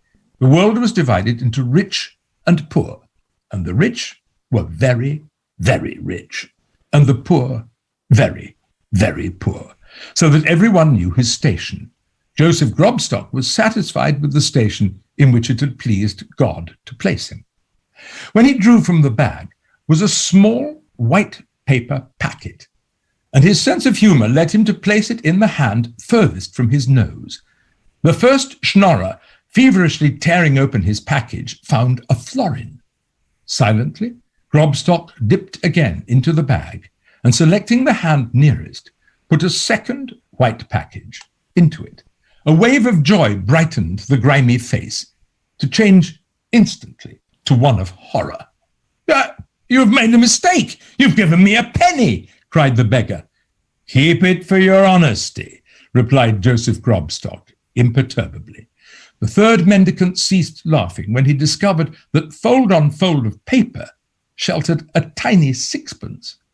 It was now obvious that the great man was distributing prize packets, and the excitement of the piebald crowd grew momently. Grobstock went on dipping, lynx-eyed against second applications. One of the few pieces of gold in the lucky bag fell to the solitary lame man, who danced in his joy on his sound leg, while the poor blind man pocketed his halfpenny, unconscious of ill fortune. The schnorrers were exhausted before the packets, but the philanthropist was in no anxiety to be rid of the remnant. Closing the mouth of the considerably lightened bag and clutching it tightly by the throat, and recomposing his face to gravity, he moved slowly down the street like a stately treasure ship flecked by the sunlight. His way led towards Goodman's Fields, where his mansion was situate. He knew that the fine weather would bring out schnorrers enough. And indeed, he'd not gone many paces before he met a figure he did not remember having seen before. Leaning against a post at the head of the narrow passage which led to Bevis Mark's synagogue was a tall, black-bearded, turbaned personage, at first glance at whom showed him of the true tribe. Mechanically, Joseph Grobstock's hand went to the lucky bag, and he drew out a neatly folded packet and tendered it to the stranger. The stranger received the gift graciously and opened it gravely, the philanthropist loitering awkwardly to mark the issue. Suddenly, the dark face became a thundercloud. The eyes flashed lightning. "An evil spirit in your ancestors' bones!" hissed the stranger from between his flashing teeth. "Did you come here to insult me?" "A pardon, 1,000 pardons," stammered the magnate, wholly taken back. I fancied you were a poor man, and therefore you came to insult me?" No, I thought to help you," murmured Grobstock, turning from red to scarlet. Was it possible that he'd foisted his charity upon an undeserving millionaire? No. The figure of a Schnorrer loomed too plain for mistake. Yet the disproportions of his attire did but enhance the picturesqueness of a personality that would be striking even in a bath, though it was not likely to be seen there. The beard was jet black, sweeping and unkempt, and ran up his cheeks to meet the raven hair, so that the vivid face was framed in black. It was a long, tapering face, with sanguine lips gleaming at the heart of a black bush. The eyes were large and lambent, set in deep sockets under black, arching eyebrows. The nose was long and Coptic, the brow low but broad, with straggling wisps of hair protruding from beneath the turban. His right hand grasped a plain, ashen staff. I meant to help you," Grobstock repeated. "And this is how one helps a brother in Israel?" said the Schnorrer, throwing the paper contemptuously into the philanthropist's face. The packet was empty. The Schnorrer had drawn a blank, the only one the good-natured man had put into the bag. You are an impertinent rascal," said Grobstock, "but I dare say you feel hurt. Let me assure you I did not know there was nothing in the packet. I did not, indeed." "Go your way, murderer!" "Murderer?" "Yes, murderer. Stands it not in the Talmud that he who shames another is as one who spills his blood? And have you not put me to shame?" The pillar of the synagogue felt as if his paunch were shrinking. "But have I not given you freely of my hard-earned gold?" "Yeah, for your own diversion," retorted the Schnorrer implacably. He towered above the unhappy capitalist like an ancient prophet denouncing a swollen monarch. "You're an uncharitable man," Grobstock panted hotly. "I did it not from wantonness, but from faith in heaven. I know well that God sits turning a wheel. Therefore, I did not presume to turn it myself. Did I not let Providence select who should have the silver and who the gold, who the copper and who the emptiness? Besides, God alone knows who really needs my assistance. I have made him my almoner. I have cast my burden on the Lord." "Epicurean!" shrieked the Schnorrer. "If you really knew me, you would know that the Lord is considerably in my debt," he rejoined. "Never have I neglected the needy, even now. Though you have been insolent and uncharitable, I am ready to befriend you if you are in want." "If I am in want," replied the Schnorrer scornfully. "Is there anything I do not want?" "You're married?" "Well, you correct me. Wife and children are the only things I do not lack." "No pauper does," quoth Grobstock with a twinkle of restored humor. "No," assented the Schnorrer sternly. "The poor man has a fear of heaven. He obeys the law and the commandments. He marries while he is young, and his spouse is not cursed with barrenness. He is the rich man who transgresses the judgment, who delays to come under the canopy." Ah, well, said Grobstock. "Here is a guinea in the name of my wife." "In the name of my wife," rejoined the Schnorrer with dignity, "I thank you." "Well, thank me in your own name," said Grobstock. "I mean, tell it me." "I am Manasseh Bueno Barzillai Azevedo da Costa." "A Sephardi!" exclaimed the philanthropist. "Is it not written on my face, even as it is written on yours that you are a Tedesco? It is the first time I have taken gold from one of your lineage." "Oh, indeed," murmured Grobstock. "Yes, we are far richer than your community. What need have I to take the good deeds away from my own people? They have too few opportunities for beneficence as it is, being so many of them wealthy, brokers and West India merchants. And but I too am a financier and an East India director, Grobstock reminded him. Maybe, but your community is yet young and struggling. You are the immigrants of yesterday, refugees from the ghettos of Russia and Poland and Germany. But we, as you are aware, have been established here for generations. In the peninsula, our ancestors graced the courts of kings and controlled the purse strings of princes. In Holland, we held the empery of trade. Ours have been the poets and scholars in Israel. You cannot expect that we should recognize your rabble, which prejudices us in the eyes of England. We made the name of Jew honorable. You degrade it. You are as the mixed multitude which came up with our forefathers out of Egypt. Nonsense, said Grobstock sharply. All Israel are brethren. Esau was the brother of Israel, answered Manasseh sententiously. But you will excuse me if I go a marketing. It is such a pleasure to handle gold. There was a note of wistful pathos in the latter remark, which took off the edge of the former and touched Joseph with compunction for bandying words with a hungry man whose loved ones were probably starving patiently at home. Certainly, certainly. Haste away, he said kindly. I shall see you again, said Manasseh, with a valedictory wave of his hand, and digging his staff into the cobblestones, he journeyed forwards without bestowing a single backward glance upon his benefactor. It was only the first of Grobstock's many, many encounters with the King of Schnorrers.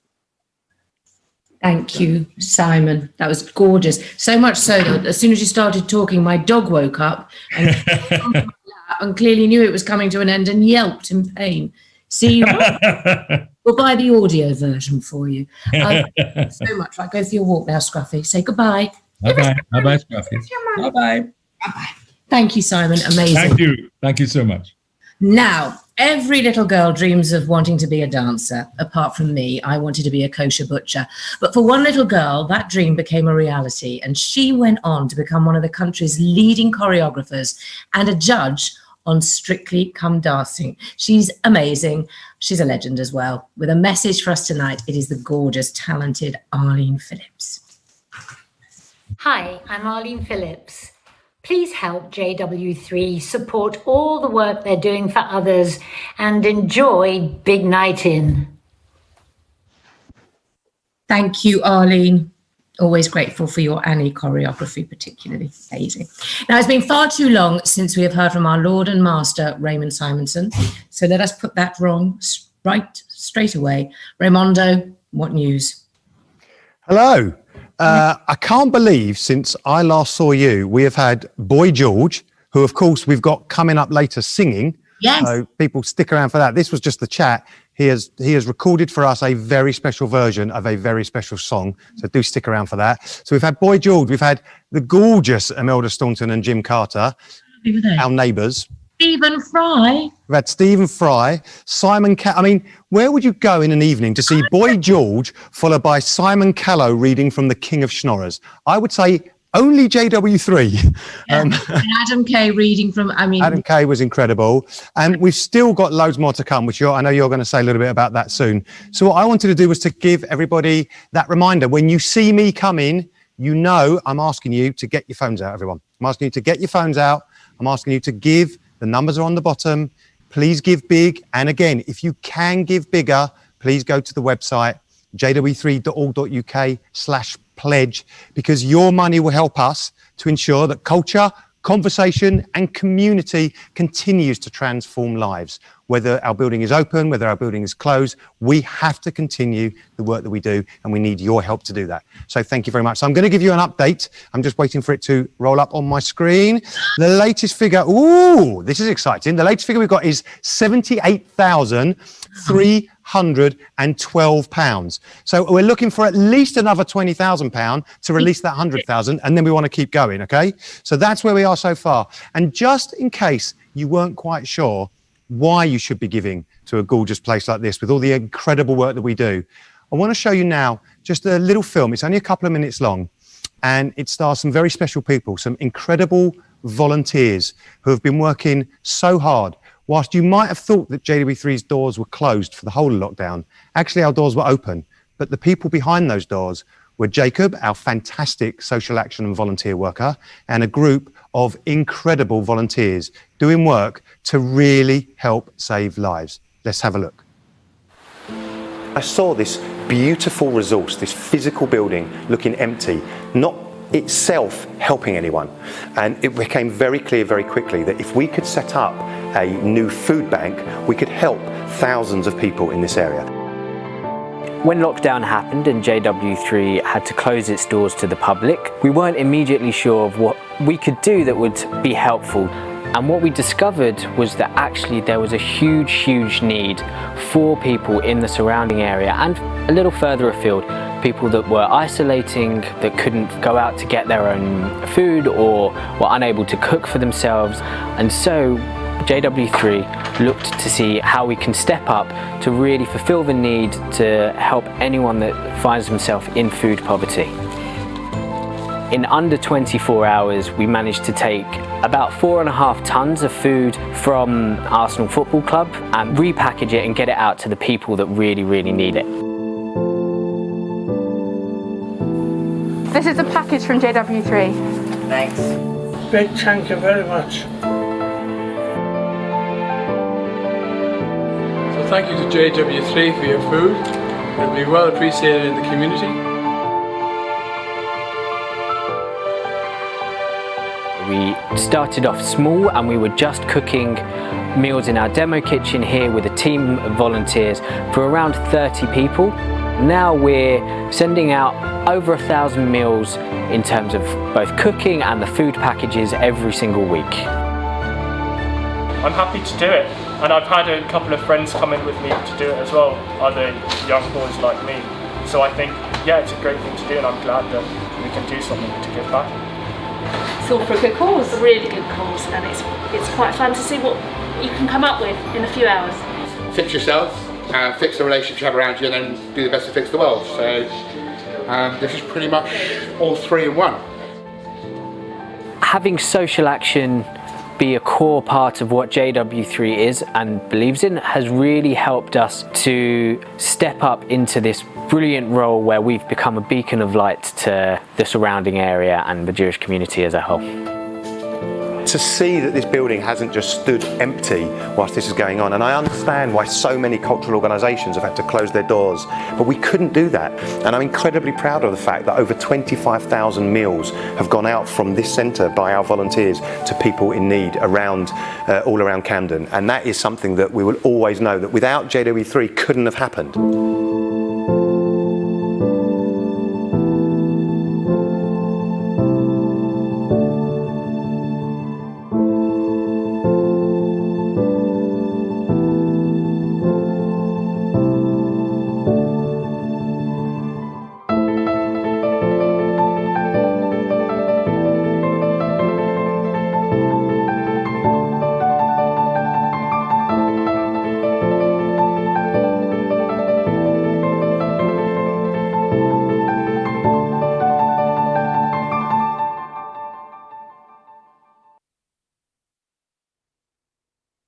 Thank you. That's what it's all about. So now listen, it's time for another message of support for JW3 from a wonderfully clever comedian who's also Jewish. He's produced a huge body of work, some of which I believe hasn't been banned. It is the brilliant, award-winning Matt Lucas. Hello, Mr. Lucas here, saying hello to all my friends at JW3. Hope you have a fantastic evening. Oh, thank you, Matt. We love you. Right, go. There's plenty still to come tonight, including Mark Ronson, Shappi Korsanzi, Alex Edelman, and G4. But right now, it's time to stop fressing and to start concentrating again, because it's part 2 of Vicky Corin Mitchell's quiz. Take it away, Vicky. If you can't even name any Shakespeare plays and you're bored with the silence, take the opportunity to make a donation. All right, 10 seconds to complete your list of 4 Shakespeare plays with apostrophes on the title.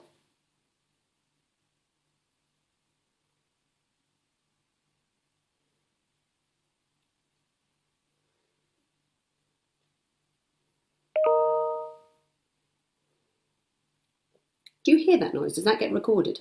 That's me getting an email. Ooh, it's from my husband. It's weird, isn't it? We're emailing each other. He's only upstairs. Right, question 3, worth 3. This is a quick one. I'm not going to give you long. Question 3, worth 3. Beard or sheared? Do the following characters have a beard or not? You just write down beard or sheared. That's all you write. Do the following characters have a beard or are they sheared? Postman Pat, Bob the Builder, the Fat Controller. Postman Pat, Bob the Builder, the Fat Controller. Question 4 is worth 2 points. There's 2 questions and they're each worth 1 point. Question 1, you may have heard this before. I have often said this is my favourite trivia fact of all time. I've said it in various places. Many people have. It's been written about. It's a great trivia, but just in case you've never heard it, it's a great one.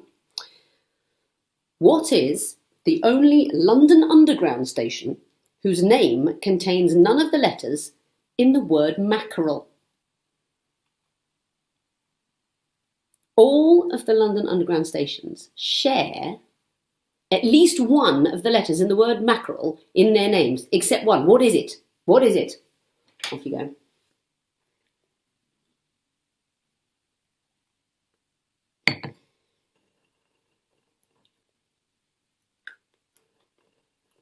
Remember I said this quiz is certainly themed around JW3. So let's just say it's not Balham.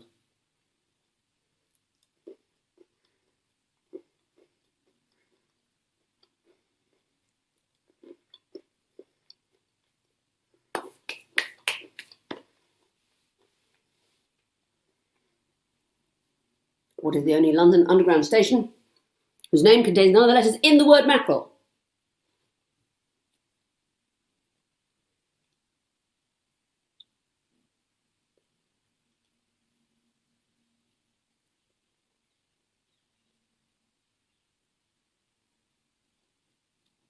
Okay, 4B, because it's worth 2, so it's a 2-part question. 4B, where was Jerry Springer born? Seems random, doesn't it? What? Why are they in the same question? What's the only London Underground station whose name has none of the word mackerel? Where was Jerry Springer born? They seem like unrelated facts. They're not unrelated facts. There is a connection. There's a connection. Where was Jerry Springer born? Oh, thank you, Vicky. And the third and final part of the quiz will be coming up a little later. So try not to go into a carb coma just yet. Oh, what? Oh, wow. Oh, okay. Thank you, Ida. Listen, we're just going to go back to Raymond, who has got some very exciting news. Hello, can you hear me? Yes, I can. I'm really, really excited because we've just had the word that we have broken through that £100,000. Our new total is £107,921, which means we have smashed through the 100,000, which means we do release the 100,000 of match funding from Genesis Philanthropy Group, which means our new total is actually £207,921. I'm sorry, I'm shouting. I got very excited about that.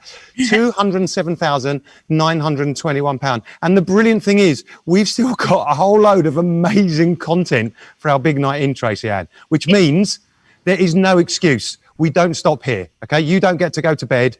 Ivor doesn't get to go home. We've got to keep going now, okay? Because we've still got another half hour or so. We've got some brilliant acts. We've still got you. And there'll be a lot less of me. Don't worry about that. But what we really want to do is get people to text. Please, if you can text £5, £10, £20, whatever you can text. Remember, texts are charged at your usual text cost plus the cost of the donation. If you can give bigger, please don't stop. Go to jw3.org.uk/pledge and give what you can. You will help us to improve the lives of so many people of all backgrounds, of all faiths and none in this local area and beyond. So thank you so much for everyone who's got us to this point, but don't stop giving. That is amazing, but please don't stop giving. Every penny you give gives so much back to not just our community, but to every community. Okay, now it is time to welcome one of my favourite females of all time. She is a sexy mama, a stand-up comedian, a writer, an activist, and an all-round good egg. I would marry her tomorrow, but my husband doesn't approve. Actually, let's not go there. It is the fantastic Sabi Kostandi. Hello. Hello, so good to see you. How are you? I'm all right. How are you? I'm overwhelmed. You feel that way about me? I would marry you in a heartbeat. I think I'm sure your husband's a nice guy, but I can make pina coladas out of like nothing. And I can make a chicken soup out of nothing. We could be the most perfect couple. Actually, let's boot him out. Just you and I just set up a thing. Has lockdown been all right? It's been okay. Good points are being at home with the kids and watching telly. I've never really had that sort of life with them for any length of time. Downside has been the only adult in the house. So I haven't been drinking enough. So it's just, it's just been a bit lonely sometimes, and having to, being in lockdown with the kids and having no other adult around means that my children have sort of seen a side of me that I kind of tried to keep hidden before. We've kind of got a lot closer, but they've been a lot more privy to sort of, Mummy's having mad anxiety. But I self-medicate with food, anything. If only you'd have known how I felt about you, I could have come and stood in your garden. And no, do you know where I live? We're so close knit. It's like we had a street WhatsApp. We've had one like since WhatsApp was invented. So there's been a lot of community stuff and a lot of dog stuff. I've never been so grateful to have a dog. So it's been okay. It's been, same as everybody, good bits and bad bits. But I've really loved the kids are back at school now, and I sit there like a weirdo just waiting for them to come home again and not doing anything until they're home again. Just been really needy, Mummy, but that's all right. Well, you're just the best. You've got some material to do, haven't you, to support our little place? Have I? Apparently. Is that not right? Yes, of course I have. You don't have to. I'm quite happy to just carry on with the marriage ceremony that we're going to have. Well, do you know what? I was thinking today that just how much, like when you get a dog, the dog's meant to be not the top dog. I'm meant to be the top dog. So I got this dog, Golden Retriever. It's very pretty. And I should have sort of got a one that looked a bit more like me, because what's the point of having a dog if it doesn't look a bit like you? I'm sort of more Labradoodle. But I got this puppy, 8 weeks old, and she was asleep downstairs. I didn't want the dog on my bed, so everyone says crate train the puppy. And I'm like, okay. So I get a crate, I make it, they're den animals, they're meant to love it. And I got a framed picture of her mum to make her feel at home. And I went upstairs to bed, left the dog in the kitchen. The dog starts crying because it's an 8-week-old baby, right? I can't handle that. I come down, I soothe the dog, go to sleep or I'll kill you. I did all of that, and the dog's still crying. So then I was so strong. I didn't bend. I didn't take the dog to bed with me. What I did was I grabbed my duvet, dragged it down the stairs, and I slept on the kitchen floor with my dog like an Edwardian scullery maid for like 3 weeks. But I was like, I didn't take the dog to bed with me. What I found out she was doing was waiting for me to fall asleep, and then she would creep past me up the stairs into my room. So now the dog sleeps on my bed and I am fully crate trained. So, and another thing I want to tell you, because you're really good at talking to like people from all walks, right? I get a little bit overwhelmed. Like even in the green room here for this this show, I had a little chat with Boy George and I nearly just lost my mind. So the first time I was at Live at the Apollo, I experienced that thing that you get when you've been on telly in something quite zeitgeisty, which is get invited to showbiz parties, right? So I went to the showbiz party. I completely misunderstood what this whole life world is about, right? I genuinely thought that I'd been invited because someone there thought, oh, wouldn't it be nice to have Shappy there rather than a celeb booker. But I had no idea. Oh, who likes me here at the GQ lunch? Anyway, so then I'm sat down and the rapper Tiny Temper is there, and he sends one of his people over to me. And they said, oh, Tiny's really liked you on Live at the Apollo. He'd like to say hello. So I went to say hello to Tiny Temper, who's very sweet. And he said, I'm having a party. Would you like to come? I'm thinking, oh, I'm making so many friends. So he invites me to this party, and the address is in Kensington. And I'm thinking, of course, it's in Kensington because he's doing really well for himself. And I go to the party fully expecting a little terraced house in Kensington. I'm thinking it's his birthday. Why else would you have a party? I'm thinking there'll be a barbecue. His mum will be. I'll meet his mum. I'm really good with mums. I get there and it's at the Natural History Museum. And it's not a birthday party. It is the launch of his clothing label. And obviously they've been told to invite anyone that had been on like a big TV show lately to make up the numbers. And there was hordes of like presenters and singers and models there. There was a red carpet. There was a wall of paparazzi. I had taken a pudding. Oh, bless you. That's hilarious. Did you turn up with the bottle and the pudding, or just the pudding? I had the bottle and the pudding. And I didn't know where to put the bottle, but somewhere in the Natural History Museum, there's a deep freezer with dinosaur DNA and a Tesco's Finest baked Alaska. Abby, thank you. We've got to push on, but you are brilliant. You are brilliant. I love that. They like me. They like me. They invite me. You're the best, and you should have won that jungle experience. I'll see you at our wedding. Take care. Bye, darling. That was Shappy Khorsandi. She's so brilliant. Okay, we've got another message now from a huge star, this time from the world of music. Oh, it's only Jess Glynn.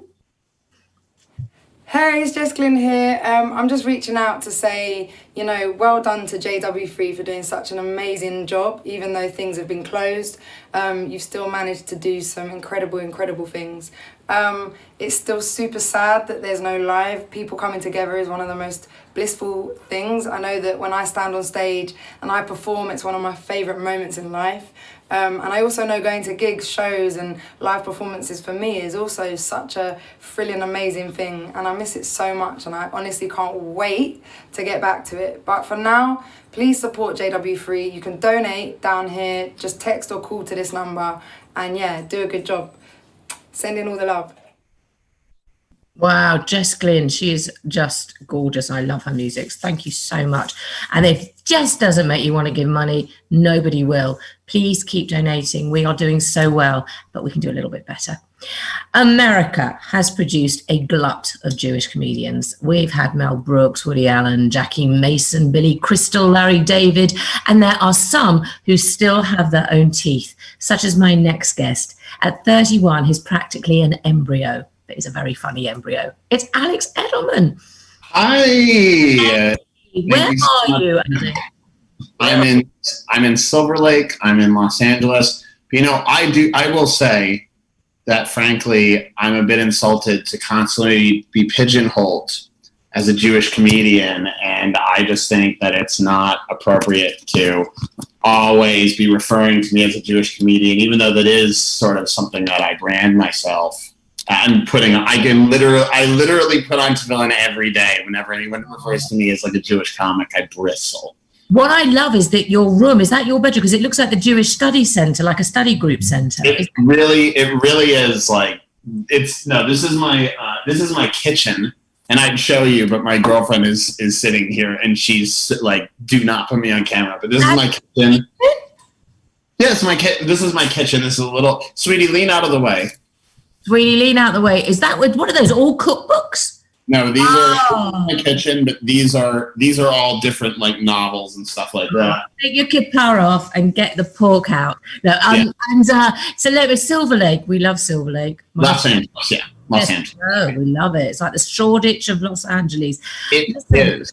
You're amazing. Do some of your material for us to make us laugh at this late stage in the evening.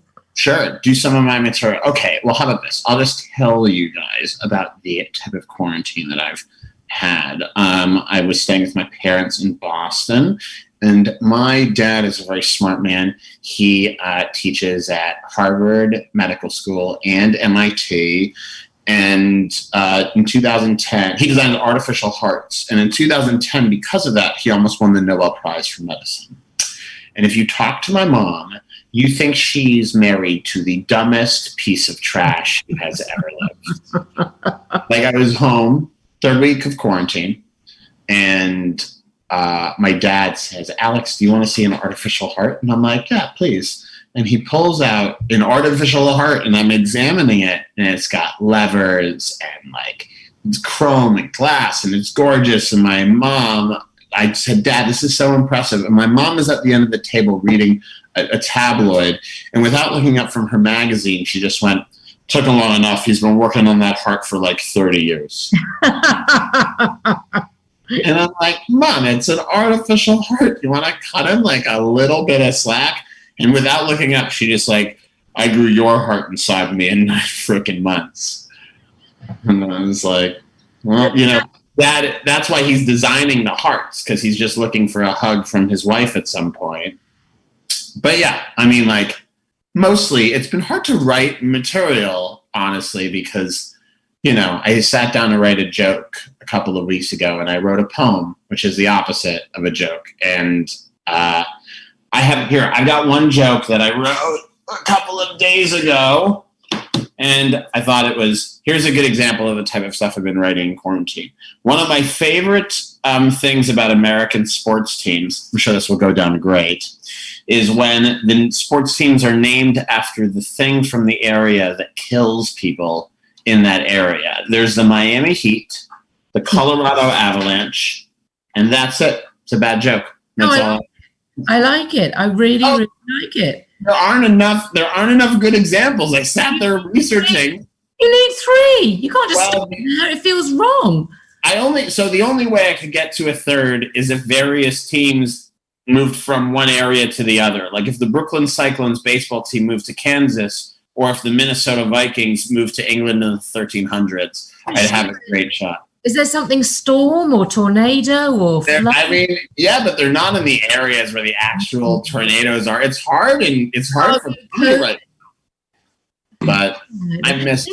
Alex, how is Silver Lake at the moment, out of interest? It's on fire, like most of California.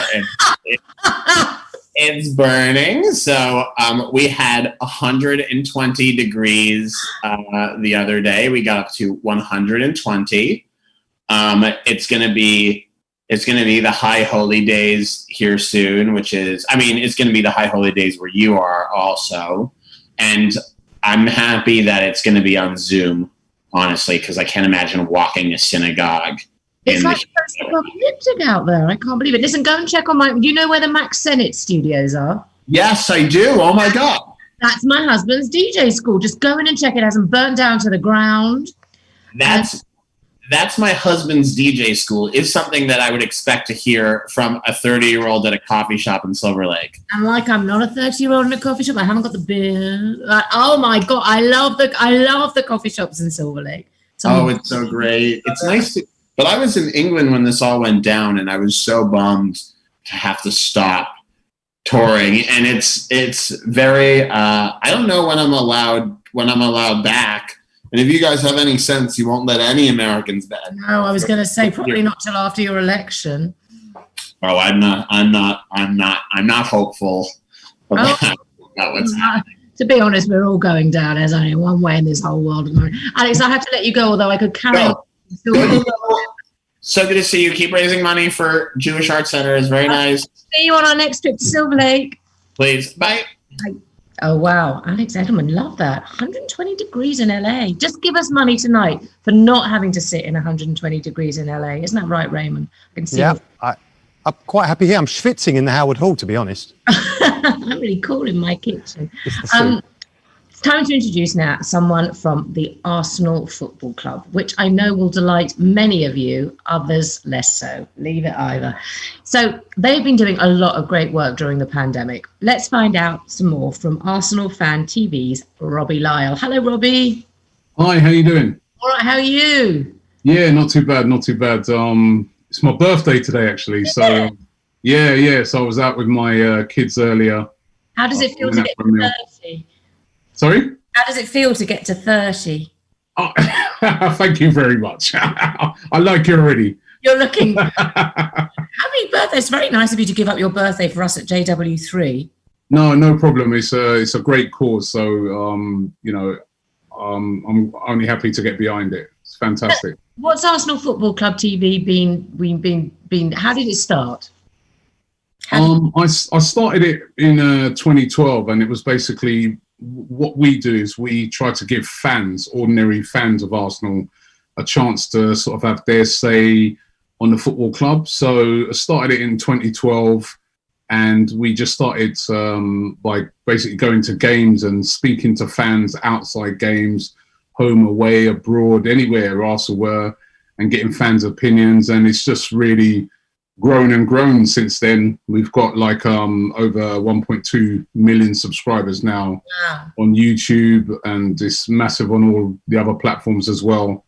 So during the pandemic, obviously there's been no games to go to because obviously fans are not allowed into grounds, as you know, at the moment. But what we've still been doing is just been keeping people connected with what's going on. So, you know, sorry? What's been the highlight for you in doing that? Oh, well, the highlight's just the fact that, you know, we've been speaking to so many fans around the world. And then, of course, football came back after a bit of a break. And Arsenal actually finished off the season pretty well. You know what I mean? They won the FA Cup. They won the Community Shield. And there's a lot of optimism around the club at the moment. So we sort of came back with a bit of a bang after the whole break. But yeah, I mean, just keeping people connected. And actually, the manager of Arsenal, Mikel Arteta, was the first sort of really high-profile football person to catch the coronavirus. Wow. And that was what led to the lockdown of football in the UK. So yeah, we've had a lot to talk about apart from even football over this whole pandemic. Do you get to talk to any of the players? Yeah, now and again we get to speak to players, but our main focus is on the fans, really. You know, we really like to speak to the fans because we just feel that sometimes fans are not heard enough. So, you know, even though we get to speak to players, our big aim is to give just ordinary fans who are invested, love the club, you know, give them a chance to have their say, let them have their say in what they see and what's their real passion. And is that from all around the world, fans from wherever they are? From all around the world, from, you know, every country you can fit. We've been around the world with this. We've been to various countries. Like, I mean, last summer we did about 5-6 states in America, and that was really, really good. We've been to Australia, China, Singapore, everywhere. We've been everywhere around the world. So the fan base for Arsenal around the world is absolutely huge. It really is. It's impressive. Robbie, I'm going to say thank you and go back to your birthday celebrations. Thank you very much. Keep raising that money. We will. Thank you. We really appreciate you being here to support us. Thank you, Robbie. Happy birthday. Thank you. Thank you. Okay, now from a boy band, very much not in the mold of One Direction. This band are all men. They look like men. They feel like men. They smell like men. Please welcome the uber talented G4. We as G4 would love to dedicate this next song to all the incredible volunteers at JW3 who've helped to collect, sort, cook and deliver over 50,000 meals to people around London over the last 5 months. Thank you.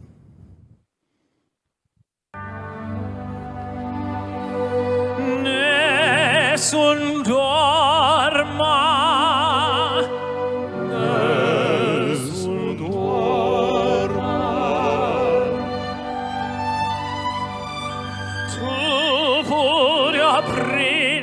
Principessa nella tua fredda stanza guardi le stelle che tremano d'amore e di speranza,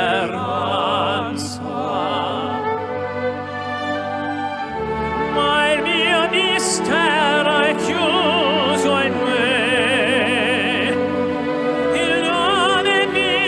So lo saprà, no, no, sulla tua bocca lo dirò quando la luce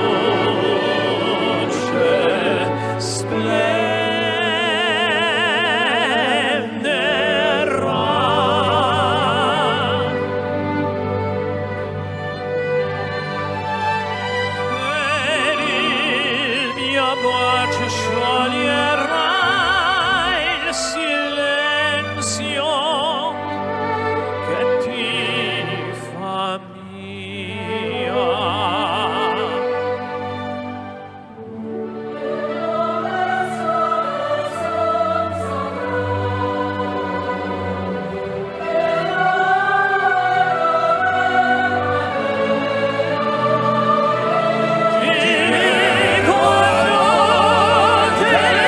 Tramontate stelle, tramontate stelle, all'alba vincerò, vincerò,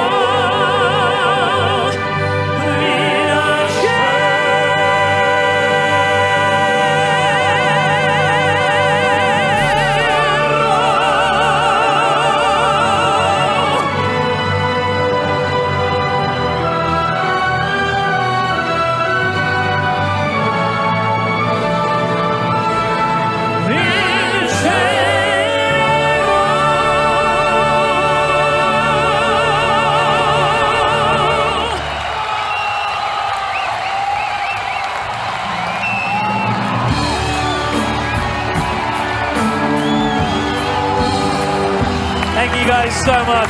Hope you had a great time. We certainly have. Raise the roof for Duncan, Lewis, Mike. I've been John. Ladies and gentlemen, you've been incredible. Till next time, take care. Good night.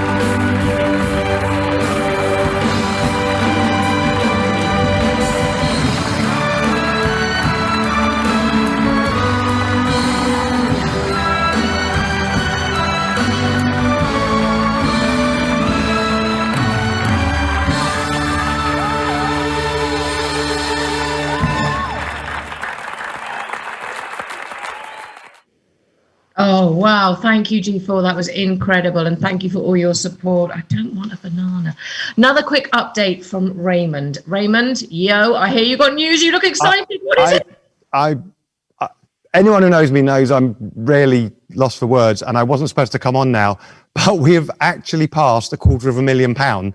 We've got 257,356 £, including that amazing 100,000 from Genesis Philanthropy Group. I'm actually shaking here, Tracy Ann, and that is because not only of the incredible work that we're doing at JW3, but because the brilliant entertainment from you and all of our guests so far. Everyone's been absolutely brilliant.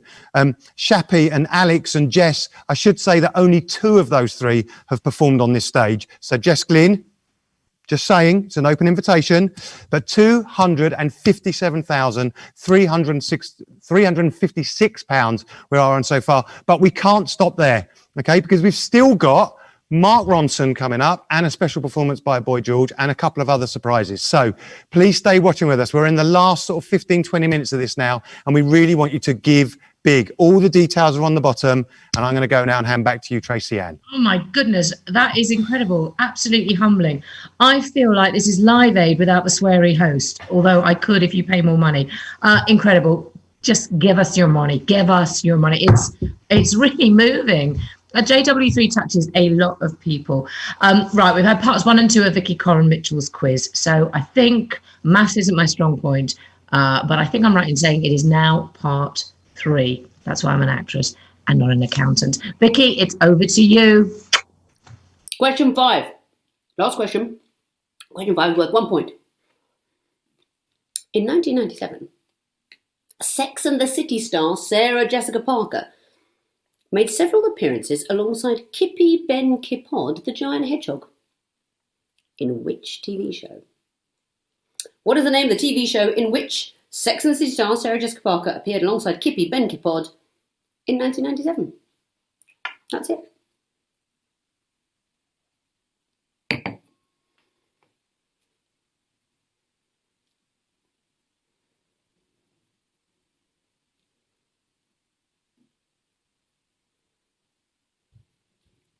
The quiz is over. That's it. Done.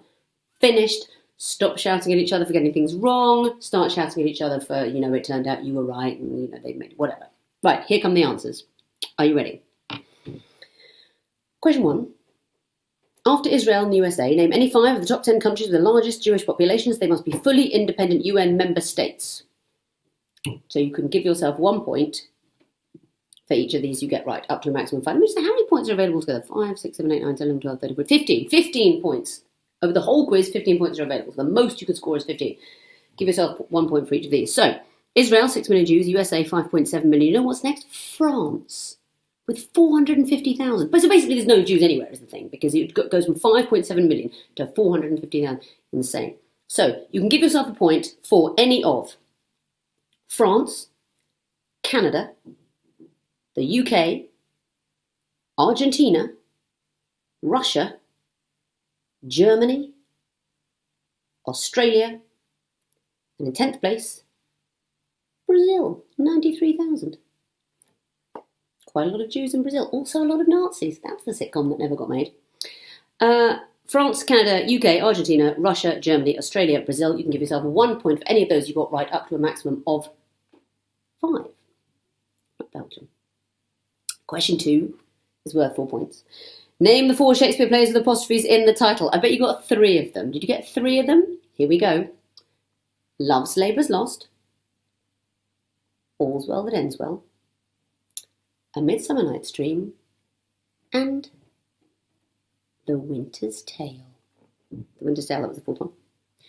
Question 3, beard or sheared. Do the following characters have a beard or not? Postman Pat, Bob the Builder, the Fat Controller, all sheared. Not a beard amongst them. Sheared, sheared, sheared. You get 1 point for each. Question 4, worth 2 points. 4A, best true fact of the world. What is the only London Underground station whose name contains none of the letters of the word mackerel? It is, of course, St John's Wood. St John's Wood is the only one, none of the letters in the word mackerel. 4B, for the other point in that question. Where was Jerry Springer born? East Finchley Tube Station. Who knew? I did. I actually put that question in. I knew that's how I put it there. So St John's Wood and East Finchley. Those are the 2 tube stations. So you can have 1 point for each. Finally, question 5, worth 1. In 1997, Sex and the City star Sarah Jessica Parker made several appearances alongside Kippy Benkipod, the giant hedgehog, in which TV show? Shalom Sesame. The anglicised version of the Israeli version of Sesame Street. There's a lot going on there, isn't there? A lot to unpack. So that was it. I wonder how many you got. You can tweet me and let me know. 15 is the maximum. Well done if you've got anything at all. And well done if you've given anything to JW3. And I'm sorry if you thought this pub quiz was a bit rubbish, but the fact is, anything that any entertainer can sort of make in their house, which they've turned into a pretend pub, is going to be a bit rubbish. So what we need is community spaces, theatres, places where we can gather, be stimulated and have conversations and do things. And that's why it's so important to support places like JW3. In the meantime, I hope you all keep really well. Thank you very much for watching. Have a brilliant evening, and God bless.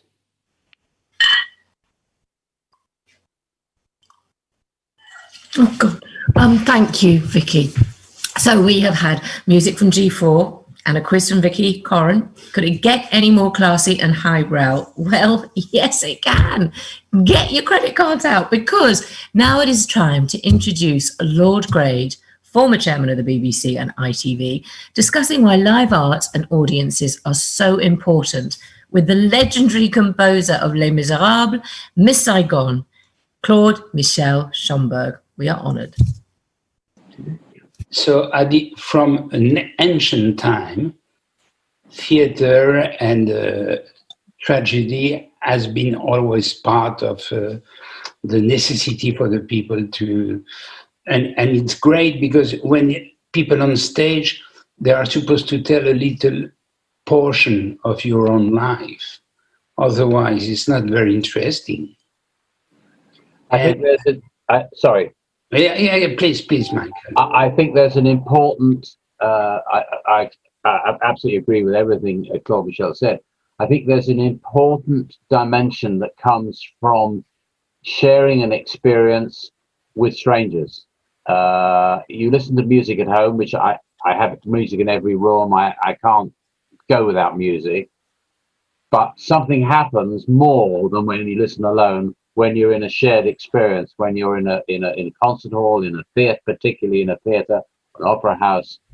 Even if you watch television, we watched a recording of one of the proms last night that I'd saved up, which was the Martin Bolivar Orchestra, the youth orchestra, playing Shostakovich 10, and I was with a lot of family watching it, and the experience was very different if I'd been watching it alone. So when you go to JW3 and you're able to share the experience of the performance or even just conversation, which I've done there, it adds a huge dimension.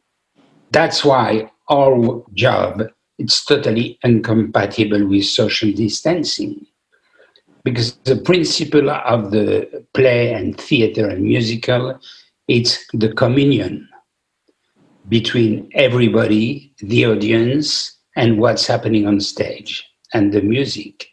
There is a very interesting phrase from a French painter called Soulage, who is a contemporary painter.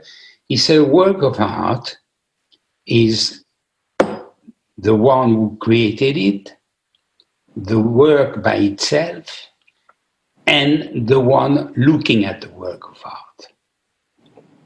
All three elements must be together to create a moment of an experience of art. It's the same for theater. A good show requires a good audience. Because sometimes when you're creating something, it's the same for a writer. You don't realize what you are doing until the moment you have an audience and until the moment you have somebody reading what you have been writing. So the audience, and when the show is great, you feel it in the audience. There is something, an audience is not 1,500 people individual together. It's a complete different thing.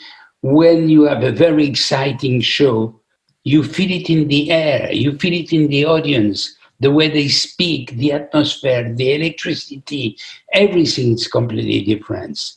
It's a communion experience of everybody together. Absolutely. Thank you so much for that. Our next guest, I am so excited to introduce. I have seen him live many times.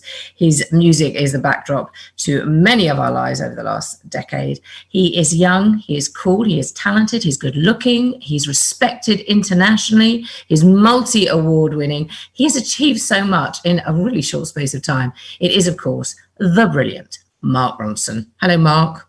Hi, how are you doing? I'm good. I have to say, of all the people we've had on tonight, your backdrop, wherever you are, is the most attractive.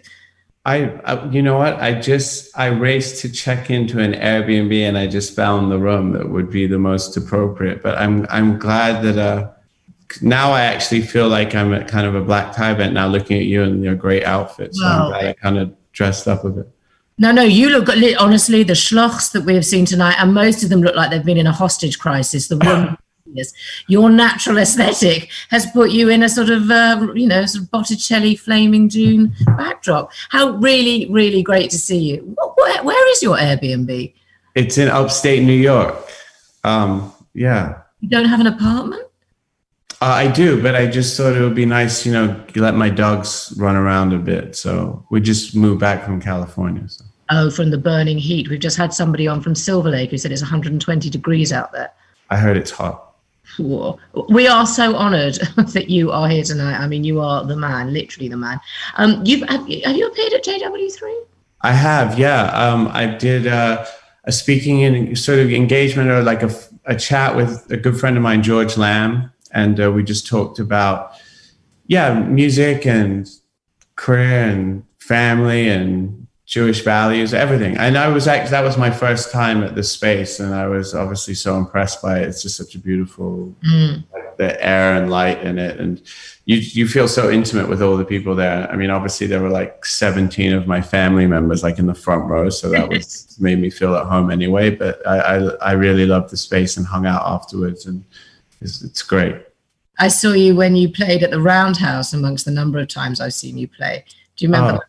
Yeah, I do remember that. We did two, and there was one with the BBC Concert Orchestra, and then one with Boy George. Yeah, I saw both. Yeah. Oh wow! Thank you. How's your lockdown been for you? It's been good. I mean, good is a strange word. I just mean I haven't. I know it's been lucky in a way because I was able to work from home and still keep making music, and my family was all right through it. Yeah. Good.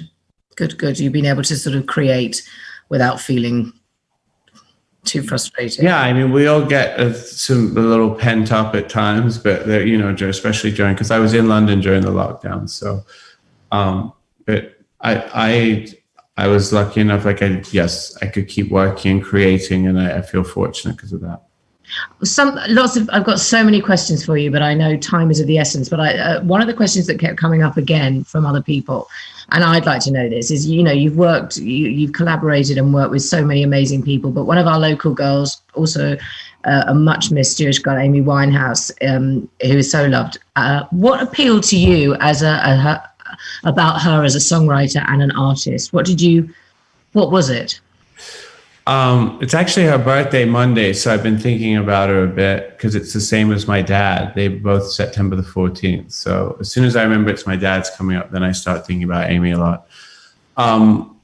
It was, the first time we met her, I was a bit familiar with Frank, her album, but I didn't know it so well. And she just came and met me in my studio. I had a little studio in New York at the time.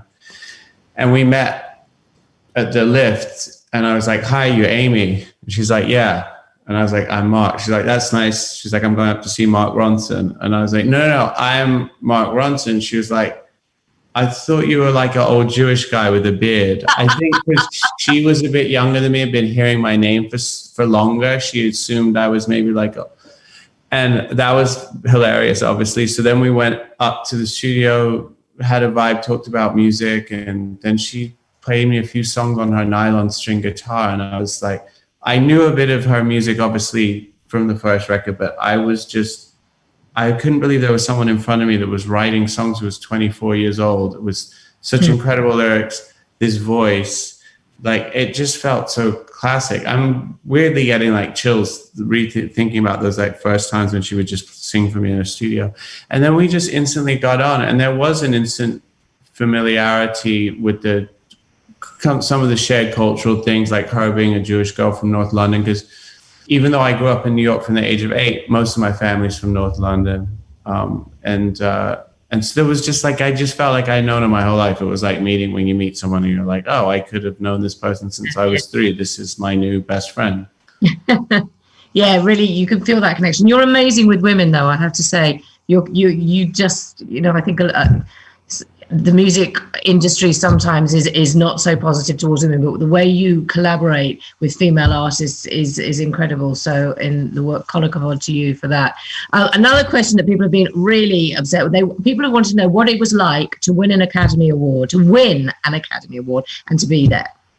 Yeah, that was kind of amazing. I mean, of all the things that have happened in my career that you have to pinch yourself, that one seems the most remote because it's not even a music award. So the fact that you would get the one award for music in this thing that's, I guess, sort of the most famous award. Everybody knows what an Oscar is, right? So, I still don't. It sits, I have it on the shelf and I just look at it and it's this weird abstraction. I just sometimes how did you get there? There are so many things that have to happen, and the movie being so great, and the Gaga performance, and the song is important, but it's only this first part of this avalanche that happened around Star Is Born, for sure. But yes, it was a very holy crap moment. And then being there with Lady Gaga, who is a good friend and somebody I care about a lot. And then my friends Andrew and Anthony, who we wrote the song together, that made it even more special because we were like a crew. We felt like the kind of like misfit kids from school who were like the kids that would be like, I don't know, like whatever. Just all being at the Oscars together, winning this award, it was really... When I saw that night and I kind of understood that, I remember reading in some research or something I read about the night that The Graduate won so many awards, these young creatives all together going, holy crap, how did that happen? But being there together. And I really felt that off the screen from you that night. Was that what it was like? It was. And, you know, I got to speak at the Golden Globe Awards because I think Gaga was just like, you speak. And I was like, oh, that's really nice of you, sure. So I was really nervous when I prepared this thing. And then at the Academy Awards were like, this is her night. We're not going to say anything. And I had this talk with Andrew and Anthony before, like when she wins, we'll just let her speak. That's what the world wants to see Lady Gaga talk anyway. And we'll just stand off to the side. All right, guys, so nothing, like we're not talking. Nobody says a word, not even hi, mom. So like, okay, like everybody just like, Mark's ruining our fun, but sure. So then she gives her speech and then looks over at me for like a quick second because she's just like in the moment, she goes, Mark. And so in that moment, I'm put on the spot. And so I say something just thanking her. And then I look like such, like, I don't want to use the word because, you know, I know this is a family show, but like to all my friends, because I just told them like, no one's going to speak tonight. Except me. I might say a little something, okay? So that's kind of what happened at the Oscars. Oh, listen, thank you. We know you've taken time out. We love you. We thank you. Your cousin Nicole sends you her love. And we honestly, I can't thank you enough for doing this on behalf of everyone at JW3. Of course, everybody watching, please donate. It's just such a great thing what the JW3 do. And I want to be back there. So. Yeah. Well, come back to us soon. Take care. Have a good rest of time. Bye. Wow, Mark Ronson, legend, really legend. Okay, we are really very near the end of the night, which means we've got time for 2 more chats with Raymond. I hope he's calmed down by now, but maybe he's got some more news. Yes, there is another one after this, but Raymond, talk to me, baby. Give it to me. First of all, that was incredible, and I'm trying to remain calm, but Mark Ronson just told thousands of people watching that he loves JW3 and he's going to come back again soon. That, by my reckoning, is a verbal contract, and we will hold you to that, Mark. So there we go. So look, we have now, the numbers are just going just beyond our wildest hope. We have reached so far a total of 288,421 £. 288,421. And you know what that means? That means that I am not going to be satisfied unless we can now do that final push to get to 300. Because you've seen so far the kind of amazing work that JW3 does and how people benefit. And we're now at that phase where we are reopening. We've got this phased reopening.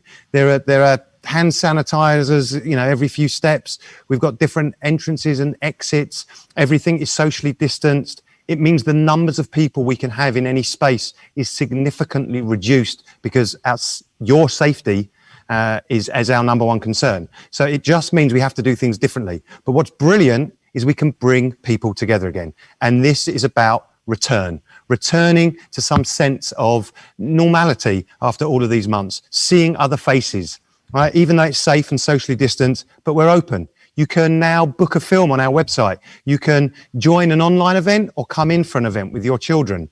You can come and see films, you can see shows, and we're doing it bit by bit. But in order to do that, in order to thrive, in order to make that impact that we really need to make, we still need you all to carry on giving. We're going to give one more final total at the very end. But first, I want to show you one more final film.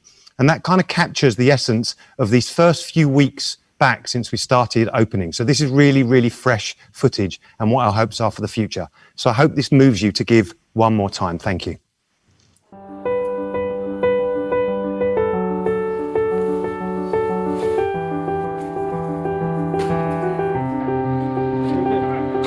We believe that reopening JW3 is a symbol of communal and social return. It's not going to be easy, but we are leaders in the community. We want to show that it can be done. we know that people are going to need something positive that brings them together, and that offering people a chance to come and enjoy cultural events and mix safely with other people and get out and express themselves is going to be important. I'm so proud that JW3 is able to be able to provide a snippet of happiness for these children in this crazy summer that we've had over the last 6 months, and I'm very proud to be a part of that, to be able to provide that for these children. I'm absolutely delighted to be back in the building. It's really lovely to be able to fill the building with laughter and with smiley children and with smiley adults as well. It's really lovely to have them all back in here. The lockdown affected me because I had a friend and I nearly lost her because of the lockdown. A lot of people think of JW3 as the venue they come to for their events, for their Jewish culture, for their favourite Jewish or Israeli film, for Jewish comedy, for great food, for their children's activities, to celebrate festivals, to meet Jews of other kinds, and those are all true. But JW3 is a charity. We have charitable objectives, and everything that we do here are our charitable activities. Now, we're fortunate that in a normal year, 50% of the funding we need for our charitable activities we can earn, and that's through the tickets we sell, through the venue hire, through income that we earn. And 50% we still have to fundraise, even on a normal year. This year that has completely changed, because we will have lost £1.5 million worth of income from this year alone, of which £1 million is earned income. So we have to try and make that up somehow, because otherwise we have to scale back the charitable activities we do. This is their JW3, this is everybody's JW3, and it's for the Jewish community and for wider society. And then if we don't get that support, I don't know how we're going to be able to carry on and do that all the time. People donating to JW3 are donating to the happiness of a wider community, making people feel like they're part of the community and helping people engage more in conversation. I've had an amazing day at JW3. It's community, it's family, it's a home that everyone and anyone is able to feel comfortable in. Without your financial support, we can't do this. So really, this is the time. If there was ever a time, now is the time to put your hands in your pocket.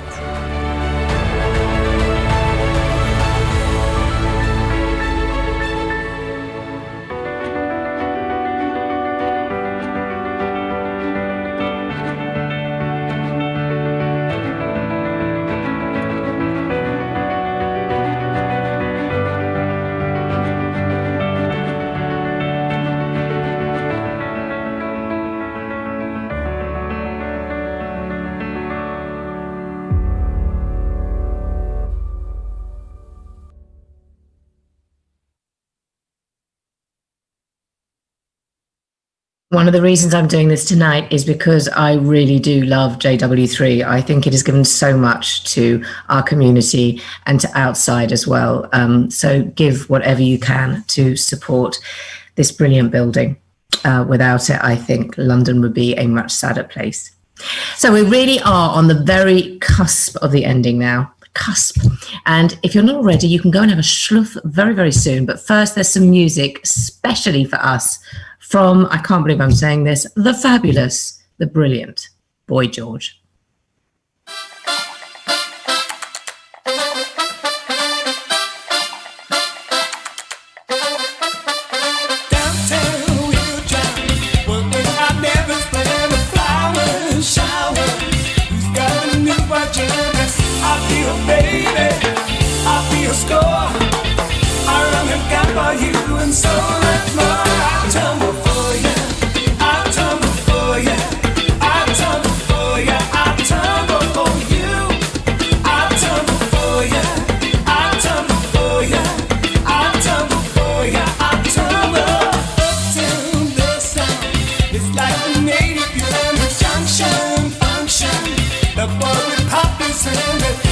And maybe, or I'm not sure, he'll be a boy for you, but you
tumble for you.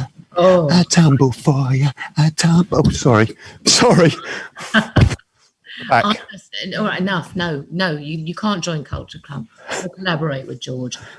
Okay, that was important, wasn't it? This really is it. For the last time, let's check in with the undisputed star of the night. Yep, it is the Don, Raymond Simonson. Raymond, tell us. Well, that was incredible, first of all. Thank you, Boy George, for recording that for us. You, Tracy Ann, you and all of our friends this evening have, I can't believe I'm about to say this, have helped us raise an incredible £331,765. That's £331,765. Now, whilst I'm elated and it smashed anything we thought was possible on the night, I want to remind everyone, and I don't want to dampen the celebration, I want to remind everyone that this year, because of the lockdown, because of the pandemic, we have genuinely lost over £1.5 million of our income.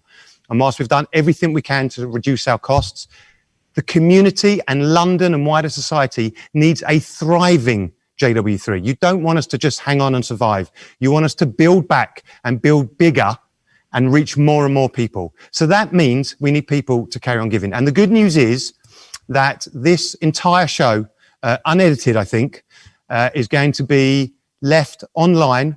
It might take 24 hours till it comes through. It'll be on YouTube, it'll be on Facebook. At some point, I'm sure it'll be on the JW3 website. And those donate numbers and the website will remain open. So please, if you've given tonight, thank you. But please send that link round to your friends, to your family, anyone you know. Tell them what a great night it was. Tell them what great things JW3 does to bring culture, conversation and community to transform lives and help us to keep that number going up. I am so grateful to all of you who have given tonight, whether you've given your money, whether you've given your time. And to Tracy Ann, I just can't thank you enough. I know next time I phone you and say, I just need you for a couple of hours one night, you ain't going to believe me, are you? Casual little thing. That was you having a chat. Listen, Ray, well done. Raymond, it is, you know, so brilliant. I'm humbled. And you know what? Before we go, and I'll give you the last word to say, all I want to say to everyone, to you, Tracy Ann and Rob and Nush, to you and your family, to anyone out here, all of my family that are watching and friends and colleagues in the community, to everyone around the world, I want to wish you a Shana Tova, a healthier and happier new year ahead than we've had. It's going to be tough celebrating the Jewish holidays whilst we have to keep separate, but I ask you all to please just follow the rules, stay safe so that we can all come back at a happier time. And I look forward to seeing you either online or in this room where it happens sometime soon. Thank you, Tracy Ann. Raymond, beautiful. Well, look, that is it. I can't thank you enough. All of you who've been watching tonight, who have donated, who have given money, and also to so many amazing, creative, wonderful people who have supported JW3. I'd like to thank the crew who've just about managed to destroy my kitchen, but mainly I really want to thank you again and again for donating. We really appreciate it. A happy, healthy, sweet new year to all, to everybody, and only good things. Stay healthy. Here is G4 again to take us out. Good night and thank you. Night, Ivor.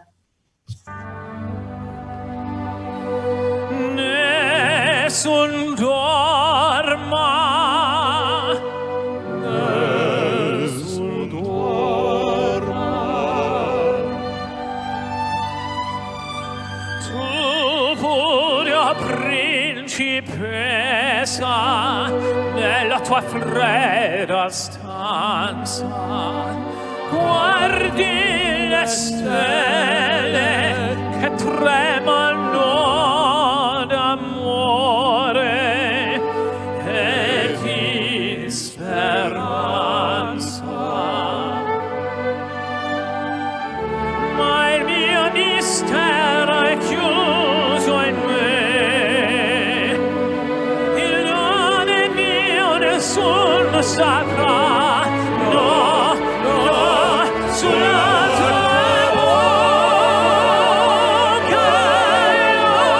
io dirò quando la luce splenderà.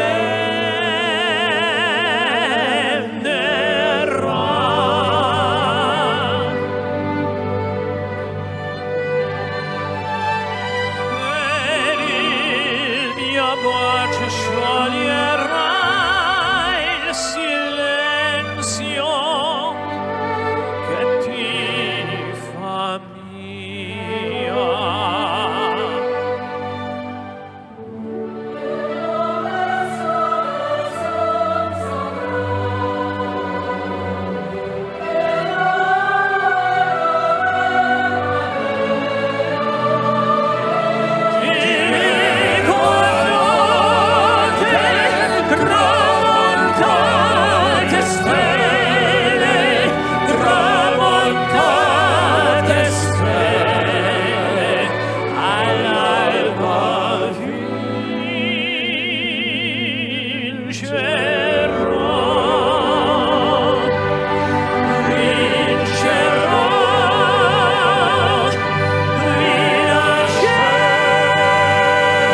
Thank you guys so much. Hope you had a great time. We certainly have. Raise the roof for Duncan, Lewis, Mike. I've been John. Ladies and gentlemen, you've been incredible. Till next time, take care. Good night.